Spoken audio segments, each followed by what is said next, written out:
શ્રાવકના કર્તવ્યો 36 મન્વજીણાની સજામાં જણાવ્યા. એમાં પણ 6 આવશ્યકને અંતર આવરી લીધા છે. 6 આવશ્યકને નહીં કરનાર વ્યક્તિને કેવો કહ્યો છે ખબર છે? એ દાન, શીલ, તપ વગેરે જે કોઈ પણ અન્ય ધર્મને કરતો હોય તો, અને આ જો ન કરતો હોય તો એને એમ કહ્યું છે કે એ જાણે આભૂષણથી શણગારેલો છે પણ વસ્ત્ર વિહીન છે, વસ્ત્ર વગરનું છે. એટલે આવશ્યક એને કહ્યું. આ 6 આવશ્યકને એક ઘર સાથે સરખામણી કરી શકાય. ઘરનું જે ફ્લોરિંગ છે તે ફ્લોરિંગ સામાયિક સમાન છે અને છત એ પ્રતિક્રમણ સમાન છે. કારણ કે પ્રતિક્રમણની અંદર બધાનો સમાવેશ થઈ જાય છે અને જે 4 દિવાલ છે એ બાકીના 4 આવશ્યક જાણવા. સામાયિક એનું બેઝ છે એટલે સામાયિક જાણે ઘરની ફ્લોરિંગ છે અને પ્રતિક્રમણ એક રૂફની નીચે બધું આવી જાય છે એટલે પ્રતિક્રમણ ને તેની ઉપમા આપીએ છીએ શબ્દની. અને બાકીના જે 4 આવશ્યક છે વંદન, પચખાણ, 24 સત્તો અને કવચ, આ 4 દિવાલ. તો એ 6 આવશ્યક માંથી આપણે ગઈકાલે સામાયિક વિશે વિચાર્યું. સામાયિક થી આપણે કષાયને સામાયિક થી કષાય ઉપર પ્રહાર કર્યો છે. બીજું આજે આવશ્યક લઈએ છીએ 24 સત્તો, 24 ભગવંતની સ્તુતિ. એનાથી તેના ઉપર પ્રહાર કરવો છે આપણે મિથ્યાત્વ, સંકિતની શુદ્ધિ કરવી છે અને મિથ્યાત્વ ઉપર પ્રહાર કરવો છે. આપણે સામાયિક પ્રતિક્રમણ કરવા માટે પહેલા લઈ લીધી, પછી મુપત્તિ અને વાંદરાની વાત આવશે કે જે આપણે વંદન અધિકારમાં લઈશું. પછી પચખાણ કરીએ છીએ અને પછી શું કરીએ છીએ? ચૈત્યવંદન. તે નમુત્સુણમથી ચૈત્યવંદન કરી સકલ કુશલવલ્લી અને ચૈત્યવંદન કરી અને પછી નમુત્સુણમ જે બોલીએ છીએ ત્યારથી આપણે માંડી અને આખું સિદ્ધાણું ઉદાહરણ બોલશું ત્યાં સુધીના જે 4 છોયનો જે છે આખો અધિકાર, એની અંદર 12 અધિકાર આપ્યા છે ટોટલ કે કોને કોને નમસ્કાર થાય છે. તો આ 12 અધિકાર અહીંયા આપેલા છે એ આપણે વિચારીએ. આ ગ્રંથને આધાર ગ્રંથમાં જે આપ્યા છે એ પ્રમાણે જ આપણે લીધું છે. પહેલો અધિકાર નમુત્સુણમ બોલીએ ને તો એમાં જ્યાં સુધી આપણે જીય ભયાણમ, નમો જીનાણમ જીય ભયાણમ, ત્યાં સુધી શું કહેવાય છે કે ભાવ જીનેશ્વર ભગવંતને વંદના થાય છે. કારણ કે નમુત્સુણમ ની અંદર ભાવ જીનેશ્વર કોને કહેવાય? વિચારતા ભગવાન હોય એને શું કહેવાય? ભાવ જીનેશ્વર. તો ભાવ જીનેશ્વરના 35 ગુણોનું વર્ણન કરીએ છીએ. તે 35 ગુણોનું વર્ણન ભાવ જીનેશ્વરનું એટલે આપણે જે બોલ્યા ને મક્કદયાણમ, શરણોદયાણમ, એ બધા વિશેષણો કુલ મળીને કેટલા છે? 5. એ બધા કોને લાગુ પડશે? ભાવજીનેશ્વર. એટલે ત્યાં સુધી નમો જીનાણમ જી અજ્ઞાન, ત્યાં સુધી કોને નમસ્કાર થાય છે? એ છેલ્લા કોલમમાં લખ્યું છે. કે સ્તવના કોની થઈ રહી છે એ આપણે છેલ્લા કોલમમાં જોવાનું. તો કે ભાવજીનેશ્વરની થાય છે. હવે એના પછીના જે શબ્દો છે, જેય અહીંયા સિદ્ધા, જેય ભવિષ્યંતિ ઘણા ગયકાલે, એટલે જે ભવિષ્યમાં એટલે અનાગત કાળમાં અને અતીત કાળમાં, અહીંયા એટલે અતીત એટલે ભૂતકાળમાં, જે ભૂતકાળમાં સિદ્ધો થઈ ગયા અને જે ભવિષ્યમાં થવાના છે. ભૂત અને ભવિષ્યની જે વાત આવે એટલે કોને નમસ્કાર કર્યો કહેવાય? દ્રવ્યજીન. બધાને દ્રવ્યજીન ને ભાવજીન નો ભેદ ખ્યાલ છે? ઓકે, તો દ્રવ્યજીન કોને કહેવાય? કે જે ભૂતકાળમાં આત્મા છે પણ ભવિષ્યમાં તીર્થંકર થવાના છે. દાખલા તરીકે નૈસાર, મહાવીર સ્વામીના પૂર્વ ભવના નૈસાર, નંદન મુનિ, કોઈ બી ભવ લો તો 26 ભવમાં ભગવાન કેવા કહેવાય? દ્રવ્યજીન. પછી 27મા ભવમાં પણ કેવળ જ્ઞાન ન થાય ત્યાં સુધી એ કેવા કહેવાય? દ્રવ્યજીન. કેવળ જ્ઞાન થાય અને નિર્વાણ થાય ત્યાં સુધીનો પીરિયડ કેવો કહેવાય? ભાવજીન. અને જેવું નિર્વાણ કલ્યાણક થાય અને પછી પાવાપુરીની ઉપર છે ને, અત્યારે મહાવીર સ્વામી અત્યારે ક્યાં છે? પાવાપુરીની ઉપર છે એમનો આત્મા. તો અત્યારે કેવા કહેવાય? પાછા દ્રવ્યજીન. બધાને ખ્યાલ આવી ગયો? એટલે ભૂતકાળનો પર્યાય અને ભવિષ્યનો બંનેને શું કહેવાય? દ્રવ્ય. અને વર્તમાનને શું કહેવાય? ભાવ. તો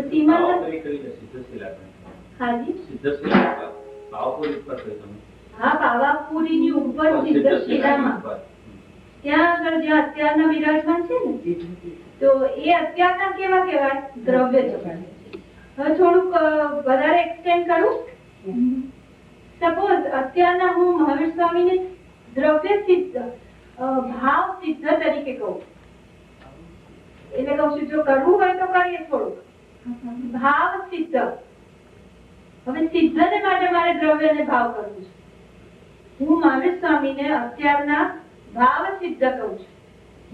ખબર પડી હું શું કહું છું? તો પછી દ્રવ્ય સિદ્ધ જ્યારે ભગવાન દેશ આપતા હતા ને ત્યારે શું કહેવાય? દ્રવ્ય સિદ્ધ. નહીં ખબર પડી? સિમંદર સ્વામી શું કહેવાય? અત્યારના દ્રવ્ય સિદ્ધ છે પણ ભાવજીન. કારણ કે ભાવ તરીકે અત્યારે છે પણ સિદ્ધની પૂર્વ અવસ્થા છે, ભૂતકાળની અવસ્થા. માટે સિદ્ધની અપેક્ષા જો લગાડવું હોય તો શું કહેવાય? દ્રવ્ય સિદ્ધ પણ ભાવ જીન. ખબર પડી? તો નમુથુણમના 2 પાઠ થયા. અને હવે જો નમુથુણમમાં છે ને, નમુથુણમથી આખું પ્રતિક્રમણ શરૂ થાય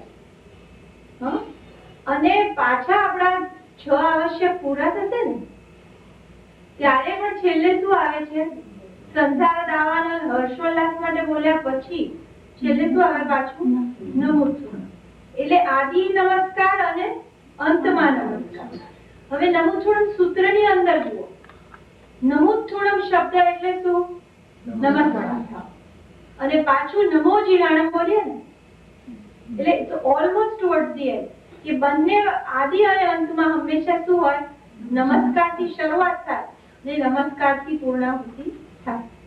પેલો છે ને રાજાના દરબારમાં એમ કહેવાય છે કે દૂત આવે ને તો એ શું કરે? પહેલા આવીને નમસ્કાર કરે, પછી જે નિવેદન કરવું હોય કરે, પછી પાછો નમસ્કાર કરીને પાછો જાય. એટલે એ રીતે આપણને કહ્યું છે કે બંને વખત આપણે શું કરવાનું? પહેલા નમસ્કાર અને પાછળ નમસ્કાર. એટલે એકવાર આપણે ભાવજીને કર્યો અને પછી દ્રવ્યજીન. હવે નંબર્સ લખ્યા છે ને નમુથુણમ ઉપર એકડો, એ શેના માટે? કે આપણે પેલા 5 દંડક સૂત્રો જોયા હતા ને જેના માટે ઉદ્ધાન થાય છે, એના 1 2 3 4 5 આ 5 દંડક સૂત્રો કહેવાય કે જેના માટે આપણે ઉદ્ધાનનું જે શીટ જોયું હતું એમાં લખ્યું હતું કે આના માટે ઉદ્ધાન કરાય છે. તો આ નમુથુળમનું બીજું શું નામ છે? શક્રસ્તમ. હવે આપણે નંબર 3 જોઈએ. એના પછી આપણે ઊભા થઈને શું? અચ્છા, બીજું એક, બધા સૂત્રો કઈ મુદ્રામાં બોલવાના હોય છે? હાથની કઈ અને પગની કઈ? ના ના, નમુથુળમ ના, ઉબળક આસન બેસીએ અને હાથની કઈ મુદ્રા? યોગ મુદ્રા. હાથની યોગ મુદ્રા એટલે કેવી આવશે? બધાને ખ્યાલ છે? જો યોગ મુદ્રા. આવું શું કામ? કે બેસ્ટ ફર્નિચર છે ને વર્લ્ડ નું, એ એવું કહેવાય છે કે ઇન્ટરલોક હોય ને તો દેટ બહુ મજબૂત કહેવાય. એટલે આપણે ત્યાં આવી રીતના સૂત્રો બોલવાનો આશય એ જ છે કે કોન્સન્ટ્રેશન ઇઝ વેરી હાર્ડ. તો આ બધા સૂત્રો હવે નમુથુળમ બોલીએ છીએ ને ત્યારે પણ હાથ આમ છે, આખું પ્રતિક્રમણ આમ આવશે, સિવાય કે જ્યારે જ્યારે હશે ત્યારે હું કહીશ. અને પગની હવે અરિહંત ચેયારામાં ઊભા થયા ને તો હવે પગની મુદ્રા કઈ આવશે? જીન મુદ્રા કહેવાય. એને શું કહેવાય? જીન મુદ્રા. જીન મુદ્રા એટલે આગળ બે પગની વચ્ચે આગળ કેટલી જગ્યા હોય? 4 આગળ અને પાછળ કઈક ઓછી. હવે ઊભા થયા અને અરિહંત ચેયાણમ આપણે બોલીએ છીએ ત્યારે એક ચૈતન્ય વિશે જેટલા તીર્થંકર, જેટલા પ્રતિમાજીઓ છે એ બધાને નમસ્કાર થાય. જેવું આપણે એક દેરાસરમાં ચૈત્યવંદન કરીએ ત્યારે મહાવીર સ્વામીનું ચૈત્યવંદન કરતા હોઈએ, સમજો. પણ અરિહંત ચેયાણમ જ્યારે ઊભા થઈને બોલીએ ત્યારે શું થાય છે? આખા દેરાસરમાં જેટલી પ્રતિમાજીઓ છે એ બધાને તમારા એક સૂત્રથી વંદના થાય છે. એટલે એક ચૈત્ય સંબંધી જેટલા પ્રતિમાજી છે એ બધાને સ્થાપનાજીને નમસ્કાર થયો. સ્થાપનાજી ખબર પડી? પ્રતિમાજી રૂપે જે ભગવાન હોય એને શું કહેવાય? સ્થાપના.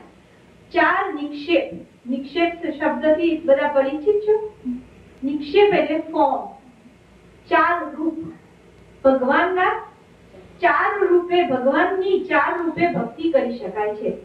નામ, સ્થાપના, દ્રવ્ય અને ભાવ. એટલે નામ રૂપે ભગવાનની ભક્તિ, સ્થાપના રૂપે ભગવાનની ભક્તિ, પછી દ્રવ્ય રૂપે અને ભાવ રૂપે. દ્રવ્યજીની આપણે સમજો અત્યારે ભક્તિ કરી, સ્વામી વાત્સલ્ય જેવું હતું ને ઉપર, એની પાછળનો આશય પણ શું છે? દ્રવ્યજીની ભક્તિ કરી શકાય. દ્રવ્ય સિદ્ધની તો ખરી, જીનની કોઈ અહીંયા તીર્થંકરનો આત્મા હોય તો દ્રવ્ય જીનની પણ થાય. એક વખત એક જ્ઞાની ભગવંતે એક ભાઈને કીધેલું કે આજે તમારા ઘરે જે અતિથિ આવે એનો તમે સારી રીતે સત્કાર કરજો. સારું, એમના મનમાં હતું. મધ્યાહન સમય સુધી રાહ જોઈ પણ કોઈ આવ્યું નહીં. પછી એ પોતે ભોજન કરી લીધું અને બધું પતી ગયું. પછી મોડા 3-4 વાગે, એ વખતનો જમાનો બહુ પહેલાનો, એટલે કોઈ આજુબાજુ બહાર કઈ ખાવાનું ના મળે, એટલે કોઈ મુસાફરે 3-4 વાગે ટકોરા માર્યા કે અમે 2 પાંચ છીએ, અમને બહુ ભૂખ લાગી છે, કઈક ભોજનની સગવડ થશે? તો એ વખતે કશું હતું નહીં એની પાસે, અને કદાચ પત્નીને કહેવાય એવું નહીં હોય. એટલે પછી એમને કીધું, માફી માંગીને એમની ક્ષમા યાચના કરી, અને એ વખતે કદાચ વિસરાઈ પણ ગયું હશે. કોની વાત? જ્ઞાની ભગવાન. કારણ કે ભોજનના સમય સુધી બહુ રાહ જોયું પણ કોઈ આવ્યું નહીં. હવે એ બંને ગયા અને પછી પાછું યાદ આવ્યું કે આ તો મારે ભક્તિ કરવાની ખાસ કીધી હતી. બીજે દિવસે ભગવંતને પૂછે છે તો કે એ 2 આત્માઓ કોણ હતા? એક તીર્થંકરનો આત્મા અને એક ધનગરનો આત્મા. એવા 2 આત્માઓ તારે દ્વારેથી આવીને ચાલ્યા ખાલી. એટલે આ દ્રવ્યજીન કહેવાય ને આ આપણે સ્થાપના કરી. હા, આ બીજું દંડક, એનું નામ છે ચૈત્ય સ્તવમ. નમોથળમાં ઉબળક પગે બેસવાનું, એ ઉબળક એટલે આપણે જે ચૈત્યવંદન મુદ્રા કરીએ છીએ ને, 2 આસન છે ને એમાં 2 બતાવ્યા છે. એક બંને ઘૂંટણ વાળીને આપણે બેસીએ ને, હા, વજ્રાસન. વજ્રાસનમાં પણ બેસી શકાય. તો વજ્રાસનમાં જો બેસીએ ને તો નમો જીણાણમ સારી રીતે થાય. અને જે આપણે ચૈત્યવંદનની મુદ્રામાં બેસીએ છીએ એને ઊંચો કરીને હા બસ એ જ. ઈ રેખા છે. એને ઉબળકાસન કહેવાય છે. અને વંદિતામાં બેસીએ એ વીરાસન કહેવાય છે. હવે લોકસ્થ આવ્યું, એને આપણે લોકસ્થ અને સબલ્વય અરિહંત છે. તો એને ત્રીજું આપણે નામસ્તવ કહીશું.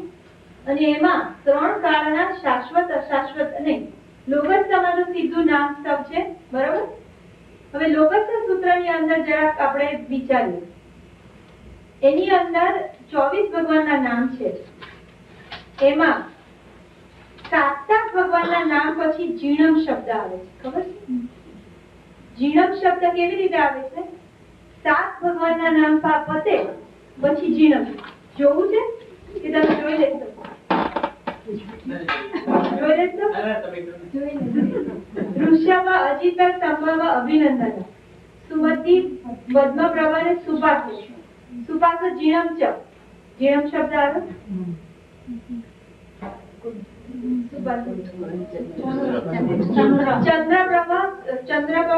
ચંદ્રપંગ સુવિંચ પુષ્પદંત ચંદ્રપ્રભ સુવિધિ શીતલ શ્યામ વાસુપૂજ્ય વિમલ અનંત વિમલ મનંત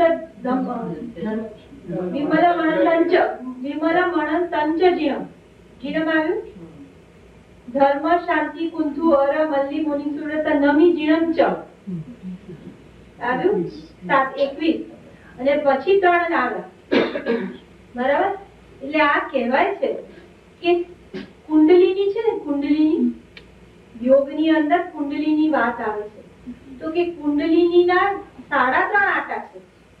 એ 3.5 આટાના લીધે આ 3 આટા અને પછી બીજો અડધો, એટલા માટે એ કુંડલીનીની જાગૃત કરવા માટેની આ આવી ગોઠવણ છે. લોકસ્થમાં તો બધું ઘણું ભરેલું છે.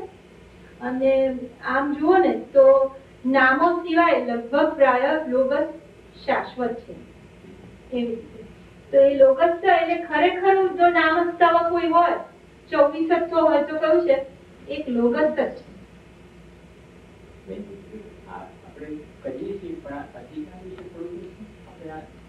એટલે છે ને આપણે જયારે આ કરીએ ને ત્યારે આ સૂત્રો બોલીએ ને ત્યારે આ જે છેલ્લી કોલમ છે ને એ યાદ રાખવાની કે કઈ ગાથાઓ દ્વારા કોને નમસ્કાર થાય છે.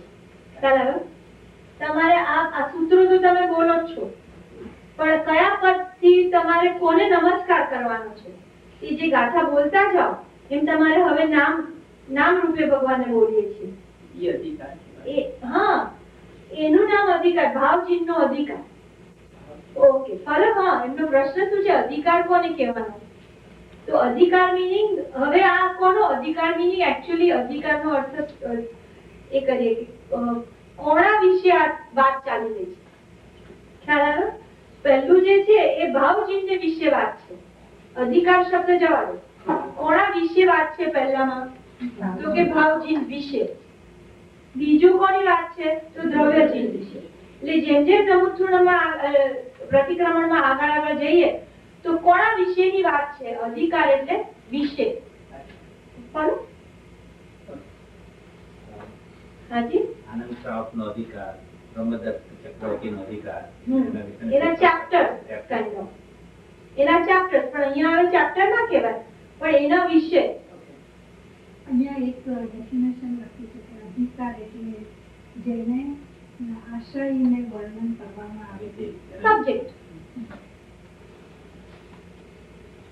3 કાળના હવે સબલ હોય અરિહંત છે યાણ કરીએ છીએ, રાઈટ? તો એમાં આપણે શું કહીએ છીએ કે સર્વ લોકને વિશે અને અરિહંત છે યાણ પાછું બોલીએ છીએ. કરેની કૌસકમ અરિહંત છે યાણ કરેની કૌસકમ એટલે પાછું કૌસક કરવા માટે અરિહંત છે યાણ બોલાય છે. હવે એમાં આ જે સૂત્ર છે ને અરિહંત છે યાણ, એમાં વંદન વત્યાય, પૂર્ણ વત્યાય, સકાર વત્યાય, એ જે 6 કારણ આવે છે એ કૌસકના 6 હેતુ છે. એટલે જે કૌસક કરવાનું છે એના હેતુ બતાવે છે કે હું શેના માટે કૌસક કરું છું? તો કે વંદન કરવા માટે, પછી સત્કાર કરવા. પહેલા વંદન નિસ્તિથી નમો જીનાય, સત્કાર કરવા ભગવાનનો, પછી સન્માન કરવા, અને પછી સત્કારવતીએ સમાનવતીએ મોહિલા ભગવતીએ, પછી કે બોધિને પ્રાપ્ત કરવા, અને પછી નિરુપસર્ગ એટલે મોક્ષને મેળવવા માટે હું કૌશક કરું છું. એટલે દરેક કૌશકની પહેલા શું આવે છે, સિવાય કે છેલ્લા 3 કૌશકની પહેલા શું આવે, અરિહંત છેદન. એટલે એની પહેલા આપણે કૌશક કરવાનો છે તો કૌશકની પહેલા એના 6 હેતુ બોલવાના. હવે છઠ્ઠો અધિકાર અને સવલવયમાં શું કર્યું, ત્રણેય કાળના શાશ્વતા અને અશાશ્વતા. પાછા એમાં કોને વંદના થઈ, સ્થાપનાજી, કે જેટલી પ્રતિમાજીઓ છે સકલ તીરથની અંદર, કે ત્રણેય લોકની વિશે આવી ને, અને ત્રણેય કાળના, એટલે પછી બધાના સ્થાપનાજીને નમસ્કાર કરો. હવે છઠ્ઠો અધિકાર. ના ના, એ 3 લોક નથી. આમ તો 3 કાળ છે, એટલે 3 ભૂત, વર્તમાન અને ભવિષ્ય કાળના, શાશ્વતા અને અશાશ્વતા એવા. એટલે પછી સર્વલોકને વિશે, એટલે સર્વલોક એટલે 3 લોક પણ લેવાના. એટલે નીચે ભવનપતિમાં હોય, સકલ તીરથમાં બોલીએ છીએ, એટલે અધોલોકમાં હોય, પછી ક્યાં હોય, તીર્છાલોકમાં હોય, વ્યંતર જ્યોતિષ્કમાં હોય, અને પછી ઉર્ધ્વલોકમાં વૈમાનિકમાં જે દેવલોકો હોય ને એ 3. ઐરાવત મહાવિદ્ય એ 3 લોક ના કહેવાય, એ તો કર્મભૂમિ છે. લોક કોને કહેવાય, ઉર્ધ્વલોક, અધોલોક ને મધ્યલોક. આખું 14 રાજલોક છે ને, એમાં આને 3 લોક કહેવાય. એટલે સર્વલોએ એટલે સર્વલોકને વિશે. નહીં ખ્યાલ આવે? હવે છઠ્ઠો અધિકાર લઈએ. એના શાશ્વત અશાશ્વત ખાલી જીવ ભગવાન માટે જ છે ને? એટલે શાશ્વત છે ને, અશાશ્વત એટલે પ્રતિમાજી. પ્રતિમાજી કેવી છે કે ક્યારેય કોઈએ બનાવી નથી, અને ક્યારેય ફરીથી કોઈ એનો નાશ થવાનો નથી, એટલે એનું નામ કેવું કહેવાય, શાશ્વત.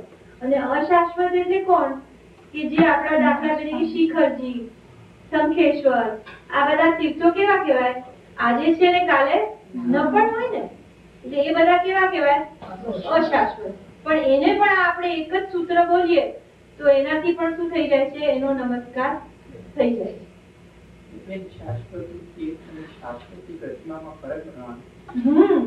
શાશ્વત તીર્થ એટલે આપણે જે પાલિતાણા જેવું છે, પણ તે છતાં એ પેલામાં નથી ગણ્યા ને તીર્થાલોકમાં, તો મેરુ ઉપરના છે એ બધા તીર્થો. અને શાશ્વતી પ્રતિમાજીઓ દેવલોકમાં છે, કે ત્યાં તીર્થો નથી. એકચ્યુઅલી શાશ્વત તીર્થ જો ગણાય ને તીર્થ તરીકે તો એક પાલિતાણા છે, પણ એની શાશ્વતી પ્રતિમાજીઓની ગણના ને એવી રીતનું છે ને, એટલે એ લોકો પેલા કેટલા આપ્યા છે, 3259 ને તીર્થાલોક, 3259 તીર્થાલોકમાં ચૈત્યનો પાઠ. તે 3259 માં જે ચૈત્યો ગણા ને એની અંદર આની ગણના નથી.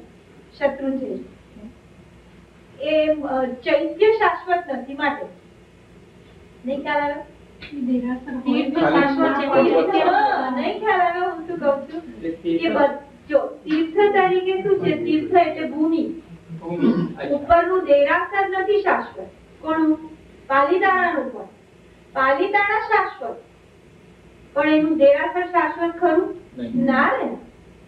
એ તો દર વખતે નવા બંધાશે ને બીજી વખત નહીં પણ હોય. છઠ્ઠા આરે ક્યાં હોવાના, પહેલા બીજા ત્રીજા આરામાં પણ નહીં હોય. તો એવી જ રીતે એ તીર્થ શાશ્વત છે, પણ ચૈત્ય એટલે દેરાસરમાં કોઈ નહીં બનાવવાનું. ખ્યાલ આવે? એટલે એ 3259 ચૈત્યો છે, એટલે મેરુ ઉપર ચૈત્યો છે. અને દરેક ની અંદર કેટલી પ્રતિમાજી હોય ખબર છે? વૈમાનિક વિજ્ઞાનમાં આપણે બોલીએ છીએ ને 180 બિંબ પ્રમાણ, એક ચૈત્ય સંખ્યા જાણે. હા, એક ચૈત્યમાં ઘણીવાર 120 પણ હોય. એની ગણતરી આખી છે, આપણે જો સમય મળશે ને તો મારી ઈચ્છા છે કે સકલ તીર્થની આપણે ગણતરી આખી કરશું, કે કઈ રીતના 180 ક્યાં અને શા માટે, અને 120 શા માટે. કોઈ ઠેકાણે 124 પણ આવે છે. નંદીશ્વર દ્વીપ વગેરે મલ્ટીપ્લાઈડ બાય 124 થાય, તો એનું જો આપણને સમય હશે તો આપણે એની ગણતરી કરશું. તો એક શાશ્વત દેરાસર છે, જ્યારે પાલિતાણા શાશ્વત તીર્થ છે. તો આ આપણે તેની કરી આપણે પ્રતિમાજી.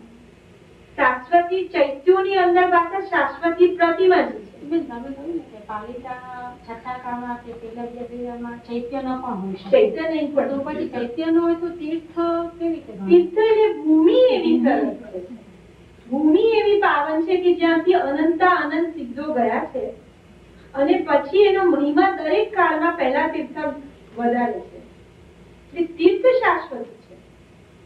તારે જે તીર્થ જેને કે ને એના ઉપર પહેલા કશું જ નતું, ને ભગવાન આવીને સમવત કરતા હતા. પછી ભરત ચક્રવર્તીએ પહેલા પગલાને બધું સ્થાપન કર્યું. એટલે તીર્થ તો હતું જ, એનો મહિમા દરેક વખતે આદિ તીર્થંકર એનો મહિમા શરૂ કરે. એટલે જે શત્રુંજય છે એ શાશ્વત છે. હા, શત્રુંજય શાશ્વત છે. અને એટલા માટે આપણે કહીએ કે પહેલે પગથિયેથી આસ્થાપના નહીં કરવાની. નહીં ખ્યાલ આવ્યો? કે પહેલે પગથિયેથી આસ્થાપના નહીં કરવાની. ઉપર that is not the aim.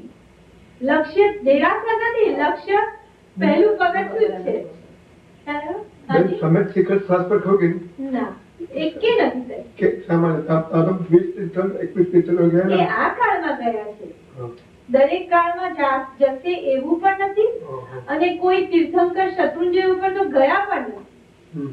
તે છતાં શાશ્વતો અશાશ્વતોની દ્રષ્ટિએ જે શાશ્વતો એટલે કાયમ રહેવાનું છે. હમ. ત્યાં કદાચ જળસ્થળ થઈ જાય, હમ. ખ્યાલ આવ્યો, અથવા પહાડ હોય પણ એનો મહિમા જ ન હોય. હમ. આવતી 24 માં ખબર છે બધા ક્યાં જવાનું? ગિરનાર. 2424 તીર્થંકર નિર્વાણ ક્યાં જશે? ગિરનાર. અને ભગવાનના નામ શું હોય? આપણે આ શાશ્વત અશાશ્વતી પ્રતિમાજીઓના વૃષભ ચંદ્રાનન વારિશેને વર્ધમાન. એ જો સકલ તીર્થનું આપણે કરવું હશે ને તો we will definitely try and do it. એટલે ઈ જે ચૈત્યના ના, છે ને ચૈત્યોની અંદર 108 ચૈત્યમાં 27 ચૌમુખજી હોય. કેટલા ચૌમુખજી? એટલે કેટલા થાય? 108. તો એ 108 દરેક ચૌમુખજી પાસે નામ કયું હોય? આ જ ચાર. બીજા કોઈ નામ જ નહીં. કેવી વ્યવસ્થા છે! શા માટે આ જ ચાર? ખબર? કે કોઈ પણ કાળે નામ બદલવા ના પડે ને ઉપર, નહીં તો પછી નેમ પ્લેટ બદલા કરવી પડે ને, કારણ કે નીચે જુદા જુદા ભગવાન થયા કરે ને. તો ભગવાન શાશ્વત અનાદિકાળથી આ નામ છે, અને એ નામના પાછા ભગવાન દરેક કાળમાં હોય જ. જેની પ્રતિમાજી હોય ને મેરુ ઉપર કે ગમે ત્યાં, એ નામના ભગવાન જો કોઈ at any point of time, ભૂતકાળમાં ગમે ત્યારે, ભવિષ્યમાં ગમે ત્યારે, એની પોઈન્ટ ઓફ ટાઈમ જો એ ઉપયોગ મૂકે ને જુએ કે અત્યારના આ નામના ભગવાન છે ખરા કે નહીં, તો કે હોય. ક્યાં હોય? કાં તો ઐરાવત, કાં તો મહાવીર, અને કાં તો ભરત છે. આપણામાં કયા બે છે? વૃષભ અને વર્ધમાન છે ને. એવી રીતે એટલે કોઈ પણ બે તો અલે ગમે ત્યાં, કોઈ 24 માં ન પણ હોય ને કોઈમાં હોય, પણ at any one point of time કોઈ જુએ, કોઈ જ્ઞાની, તો એ નામના ભગવાન હોય ને હોય જ. શાશ્વત તીર્થંકરોનો એટલે પ્રતિમાજીની દેરાસર આગમ મંદિરમાં છે. હા, છે આગમ મંદિર. હા, એટલે ચૌમુખજી. જાણવા માટે બધા. હા, આગમ મંદિરમાં બધા ચૌમુખજી બનાવ્યા છે. ના, ચૌમુખી નહીં, 9 દેરાસર છે ને એમાં 4 શાશ્વતી પ્રતિમા છે ચૌમુખજી. બીજું દેરાસર? ના ના, આગમ મંદિરમાં જ, મુખ્ય મંદિર હા, હા. પાલિતાણામાં. મુખ્ય ચૌમુખજી છે એ? ના, આ જે વચ્ચે છે ને, એ શાશ્વતા છે ચાર? અને છાલાકુંડ પાસે પગલા બી શાશ્વત પ્રતિમા છે. હા, એ તો છે. પુખારાવર્તી વડે હવે આપણે 6ઠ્ઠો અને 7મો અધિકારમાં જ્યારે પુખારાવર્તી વડે બોલીએ છીએ. હવે એમાં પહેલી ગાથા છે ને એમાં આપણે શું બોલીએ છીએ કે સિમંદર સ્વામી એટલે ભાવજીને પાછા નમસ્કાર કરીએ. ભાવજીને નમસ્કાર કરીએ. શું બોલીએ છીએ? પુખારાવર્તી વડે ધાયઈ સંધેય જંબુ દિવેય ભરમે રવય મહાવિદેહે ધમ્માઈ ઘરે નમમ. ધર્મને આદિ કરનાર એને મારા નમસ્કાર થાવ. તો કે આ બધા ક્ષેત્રમાં અત્યારના તો ભરતમાં કોઈ છે નહીં, અને ઐરાવતમાં નથી, પણ પણ ક્યાં છે અત્યારના માત્ર? પણ બધા ક્ષેત્ર બોલે ને, બધા ક્ષેત્રના મહાવીરમાં જ છે અત્યારે. એટલે એ બધાને આપણે શું કરીએ છીએ? નમસ્કાર. એટલે જો જ્યારે બી પ્રતિક્રમણ કરવા બેસો, કદાચ ઊભા ન પણ થાવ તો શું કરવું જોઈએ? બેઠા બેઠા પણ શું કરી શકાય? મિનિમમ હાથ નહીં રાખવાના. બોલો, બહુમાં કોના સૂત્રો બોલાય છે? આપણે ફરીથી યાદ રાખવાનું. કોના છે? ગણધરોના. એટલે છે ને આવી જ રીતે સાંભળવાનું, બે હાથ જોડી.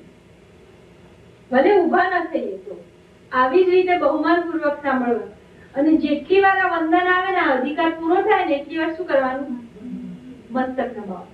અહીંથી નમશો ને તો કોઈ દિવસ આ નેકનું પેલું કોલર નહીં પહેરવાનું. હા, 50 વાળી વાત કરે ને એને કશું કોઈ જાતના બેક પ્રોબ્લેમ થાય નહીં. આનો મહિમા છે. આ બધા યોગાસનનો મહિમા છે. તો જેટલી વાર આવે ને એટલી વાર શું કરવાનું? નમસ્કાર. The least we can do, M. The least we can do is this. તો આ બધા અધિકારો જાણીને કરવાનું શું? તો કે જેવી આ ગાથા પૂરી થઈ એટલે શું થવું જોઈએ આપણું? નમસ્કાર. લોકસભામાં ખબર છે કેટલી વાર વંદે વંદામી આવે છે? ખબર છે? કેટલી ગાથામાં ભગવાનના નામ આવે છે એ ખબર છે? 3 ગાથા. પહેલી ગાથામાં એક પણ નામ નથી આવતું. બીજી થી શરૂ થાય છે, બીજી, ત્રીજી ને ચોથી. હવે બીજી ગાથામાં 2 વાર વંદે વંદામી આવે, ત્રીજીમાં 1 વાર અને ચોથીમાં 2 વાર. આ દરેક વંદે કે વંદામી આવે ને ત્યારે શું કરવું જોઈએ? આટલું તો ખ્યાલ આવે ને, વંદે વંદામી કોઈ બોલે છે એટલે અન્ય ચિત્ત નિરાદરપણે બેઠા આવું ન થવું જોઈએ. ખ્યાલ આવ્યો? અતિચારમાં બોલીએ છીએ ને કે અન્ય ચિત્તે નહીં બેસવાનું, સાંભળવાના પેલા ભાઈ શું બોલે છે. તો એ વખતે બોલે ત્યારે વંદે જેટલી વાર આવે તો ખાલી આમ જોવાનું. વંદે એટલે બાંધવું તો પડે ને. તો એ વખતે વંદે વંદામી કેટલી વાર આવે છે એ તમે નમસ્કાર કરો તો તમને ચોક્કસ ખ્યાલ આવે. પછી આપણે કે તિથ્થે રામે પશ્યંતુ, પછી આરુગ મોહિલાભમ સમાહિ પરમ ઉત્તમમ દીનતુ, મને આપો. તો આપો એટલે યાચક શું કરે? કઈક નમે ને, નહીં તો એમને આપી દેવાના ચપ્પલ ફાડીને. કઈ પ્રસન્ન પણ શું કામ થાવ? પ્રસન્ન થાવ. પશ્યંતુ એટલે શું? મારા ઉપર પ્રસન્ન થાવ. તો પ્રસન્ન થાય એવું કઈક કરીએ તો પ્રસન્ન થાય ને, બરાબર ને? તો એ વખતે હાથ જોડેલા હોય, મસ્તક નમાવેલું હોય, આપણે ઉઠબેઠ ભલે ન કરીએ પણ આદર અને સત્કારથી જો બેઠા હોઈએ ને તો પણ ભગવાનનો પ્રસાદ ઉતરે, કૃપા ઉતરે. અને પછી આપણે કંઈ પણ જોઈએ છે તો પણ યાચક ઝૂકીને લે છે. પ્રસન્ન થવાનો મતલબ એટલે એમની કૃપા ઉતરે. પછી અંતુ બે બોલીએ છે ભગવાન રીત રાખશે, પણ ઇનડાયરેક્ટલી જો આ બધું ઇનડાયરેક્ટ છે. ભગવાન તો કોઈ દિવસ કઈ આપતા નથી. તો જય વિરામાં માંગણી શું કામ? આ બધા જ પ્રશ્નો ઉભા થાય ને, કોને માંગીએ છીએ? તો પ્રશ્ન એમ છે કે ભગવાનને કરેલા નમસ્કાર બહુ ફળવાળો છે. ખ્યાલ આવે? આપણે જે એમની પર કહીએ કે ભગવાન મારા ઉપર મહેરબાની કરજો, તો એ જે આપણો જે લઘુતા ભાવ છે ને, યાચક ભાવ છે, એનાથી જે પુણ્ય બંધ થાય છે, એનાથી આપણને એમની કૃપા ઉતરે છે. અને કૃપા ઉતરે જ્યારે પણ ત્યારે શું મળે? જે આપણી પાસે નથી એવી વસ્તુ પ્રાપ્ત થાય. મા બાપના આશીર્વાદ કેમ લઈએ? મા બાપના આશીર્વાદ લેવાથી શું થાય છે કે એમની કૃપા ઉતરે તો આપણી પાસે જે નથી એ વસ્તુ મળે છે. કદાચ કંઈક વિઘ્ન દૂર થાય છે, કદાચ કંઈક વસ્તુ પ્રાપ્ત થાય છે ઐહિક, અને પેલામાં ગુણ પ્રાપ્ત થાય. એટલે ભગવાન તમે મારા ઉપર પ્રસન્ન થાવ. અને પ્રસન્ન થવા માટે સૌથી પહેલા શું કરવું જોઈએ? ભગવાનની આજ્ઞા. બાપાના પગ ન દબાવીએ, પગ દબાવીએ અને આજ્ઞા ન માનીએ તો પ્રસન્ન થાય? પગ દબાવાય ના દે, કહી દે ને નથી દુખતા, જરૂર નથી, બરાબર ને? તો આજ્ઞા માનવી જોઈએ. અને આપણે જે 6 આવશ્યકની વાત કરીએ છીએ ને, પહેલે દિવસે જે દિવસે શાસન સ્થપાયું પહેલે દિવસથી ગણધરો પ્રતિક્રમણ કરતા. આપણને જરૂર ગણધર ભગવંતો પહેલે દિવસે દીક્ષા લઈ પહેલું કયું પ્રતિક્રમણ થયું ખબર છે? દેવથી થાય ને, કારણ કે હજી તો સ્થપાયું છે. તો ગણધર ભગવંતો જેવા એ પણ પોતાના સૂત્રોનો ઉપયોગ સૌથી પહેલા પોતે જ કરે, ગણધર વખત. Can you imagine?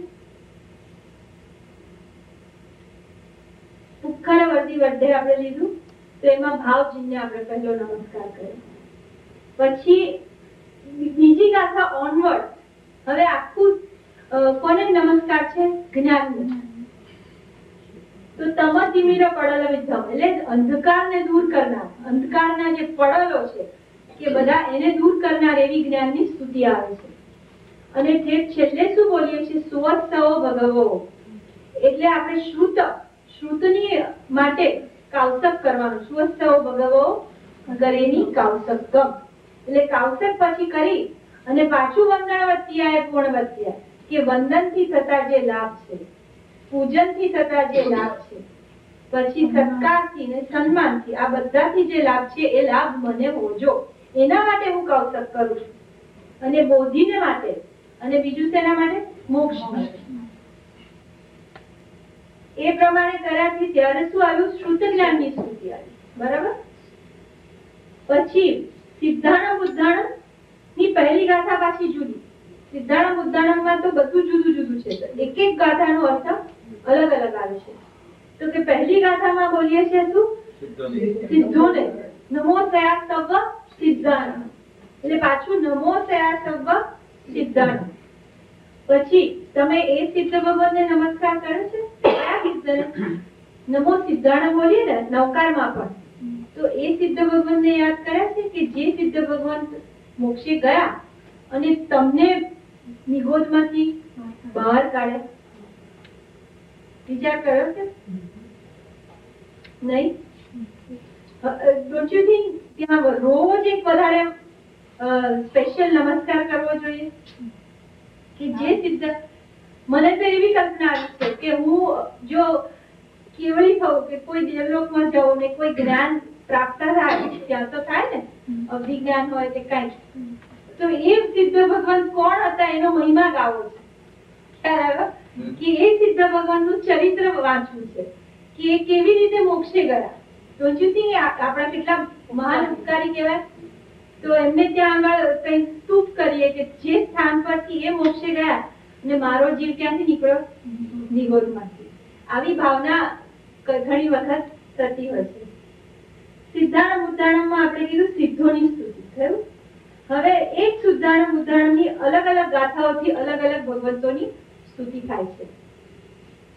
હવે બીજી અને ત્રીજી, જો દેવાણ વિદેવો જમ દેવા પંજરી નમમ સંતિ તમ દેવ દેવ મનિયમ શિરસા વંદે મહાવિદેવ. તો શિરસા વંદે, શિરસા વંદે એટલે શિરસા વંદે મહાવીરમ. ને આપણે કેમ બેઠા હોઈએ? શિરસા વંદે બોલીએ છીએ તો આપણે એનું આવું તો સીધું ખબર પડે ને. શિરસા વંદે મહાવીરમ, મહાવીર સ્વામીને વંદન કરીએ છીએ. તો એ બીજું કોની સ્તુતિ થઈ? અને ત્રીજી પણ શું છે? ઇકોવી નમસ્કાર. એટલે શું છે કે જે એક નમસ્કાર પણ જો આવા મહાવીર સ્વામીને કરે એને શું થાય છે? આ સંસાર સાગરથી ભવપાર તરી જાય છે. એવી ગાથા ત્રીજામાં આવી. એવી ત્રીજી ગાથાની અંદર ભાવ છે. એટલે બંને શિષ્યનો કોણે નમસ્કાર છે? મહાવીર સ્વામી. ચોથી ગાથામાં નેમનાથ ભગવાન ઉજ્જિંત શેરસી હરે. ઉજ્જિંત એટલે ગિરનાર. તો ઉજ્જૈન ગિરી ઉપર રહેલા શૈલ સિંહર, શૈલ એટલે પર્વત અને સિંહરે એટલે શિખર, તો એની ઉપર રહેલા એવા ગિરનાર ના મંડળ એવા શ્રી નેમનાથ ભગવાનને નમસ્કાર. પછી કોને નમસ્કાર છે? 24 ચત્તારી અઠ દશા ડોય. એ ક્યાં છે? અષ્ટાપદ ઉપર. તો એ 24 જીનેશ્વર ભગવંતોને પણ નમસ્કાર થાવ. તો એ ત્યાં આગળ 24 જીની જોયું. આખા બધા જીનેશ્વર ભગવંતોનો નમસ્કાર થયા છે. ચત્તારી અષ્ટાદશ ડોય કેમ બોલે છે? એ છે ને અષ્ટાપદ ઉપર એવી રીતે ભગવંતની રચના છે. ખરેખર તો બે થી શરૂઆત થાય છે. પહેલા દેરાસર અને અજિત, પછી દેરાસર છે ને આખું ચોરસ છે. એટલે બીજી બે બાજુ અને ભગવાનની હાઈટ પ્રમાણે આ પ્રતિમાજીઓ વર્ણ પ્રમાણે અને દેહ એટલે જે એમની હાઈટ હતી અસલ એ પ્રમાણે પધરાવવામાં આવ્યા હતા. તો જેટલી પહોળાઈ બે ભગવાનને જોઈએ એટલી જ પહોળાઈમાં કેટલા આવી જાય?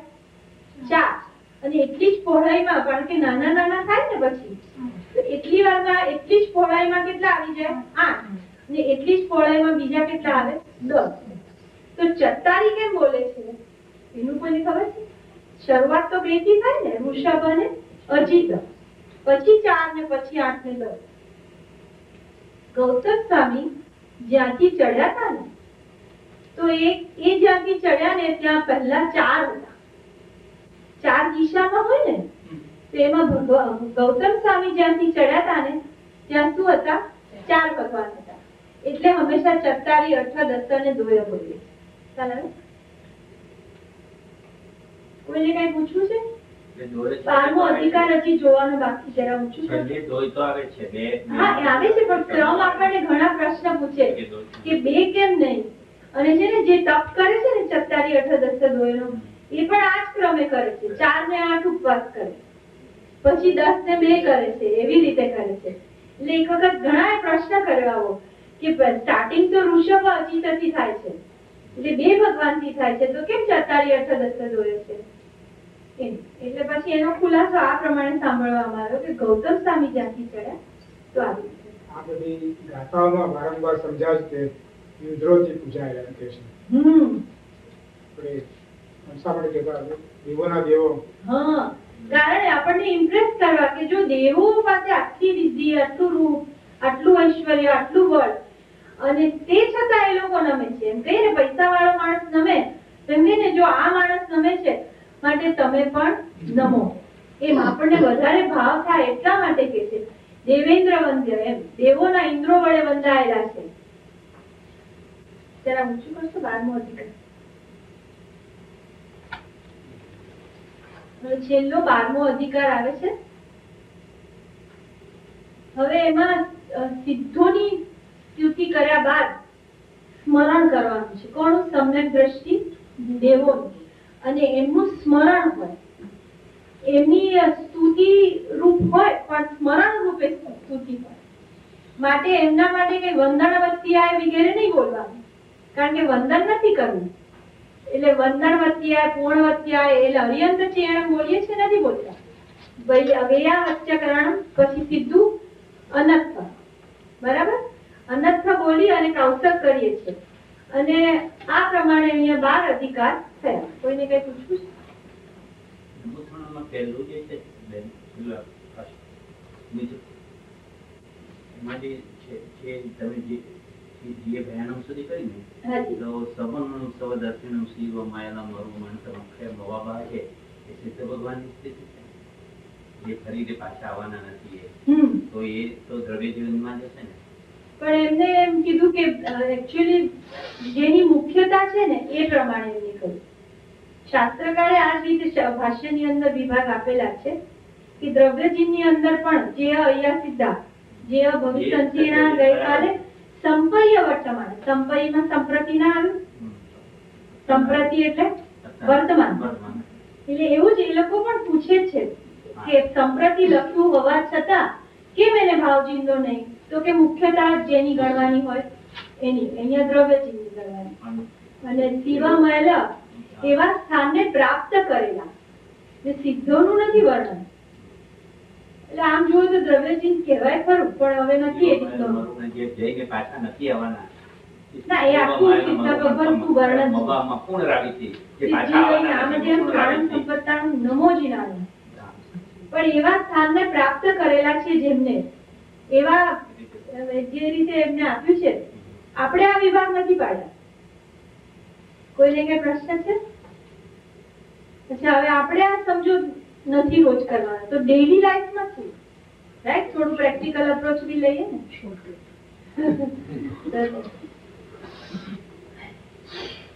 આ જ્યારે કરીએ ત્યારે ભાવ માટે છે, પણ રોજ ના કરીએ તો આપણે શું કરી શકીએ? આ અને હજી એક લાઈટ વસ્તુ કહું છું. એક તો લોગસ કીધું, સવારના ઉઠીને બીજું શું કીધેલું કે તમે ઉઠી અને સિદ્ધશિલાના દર્શન કરો.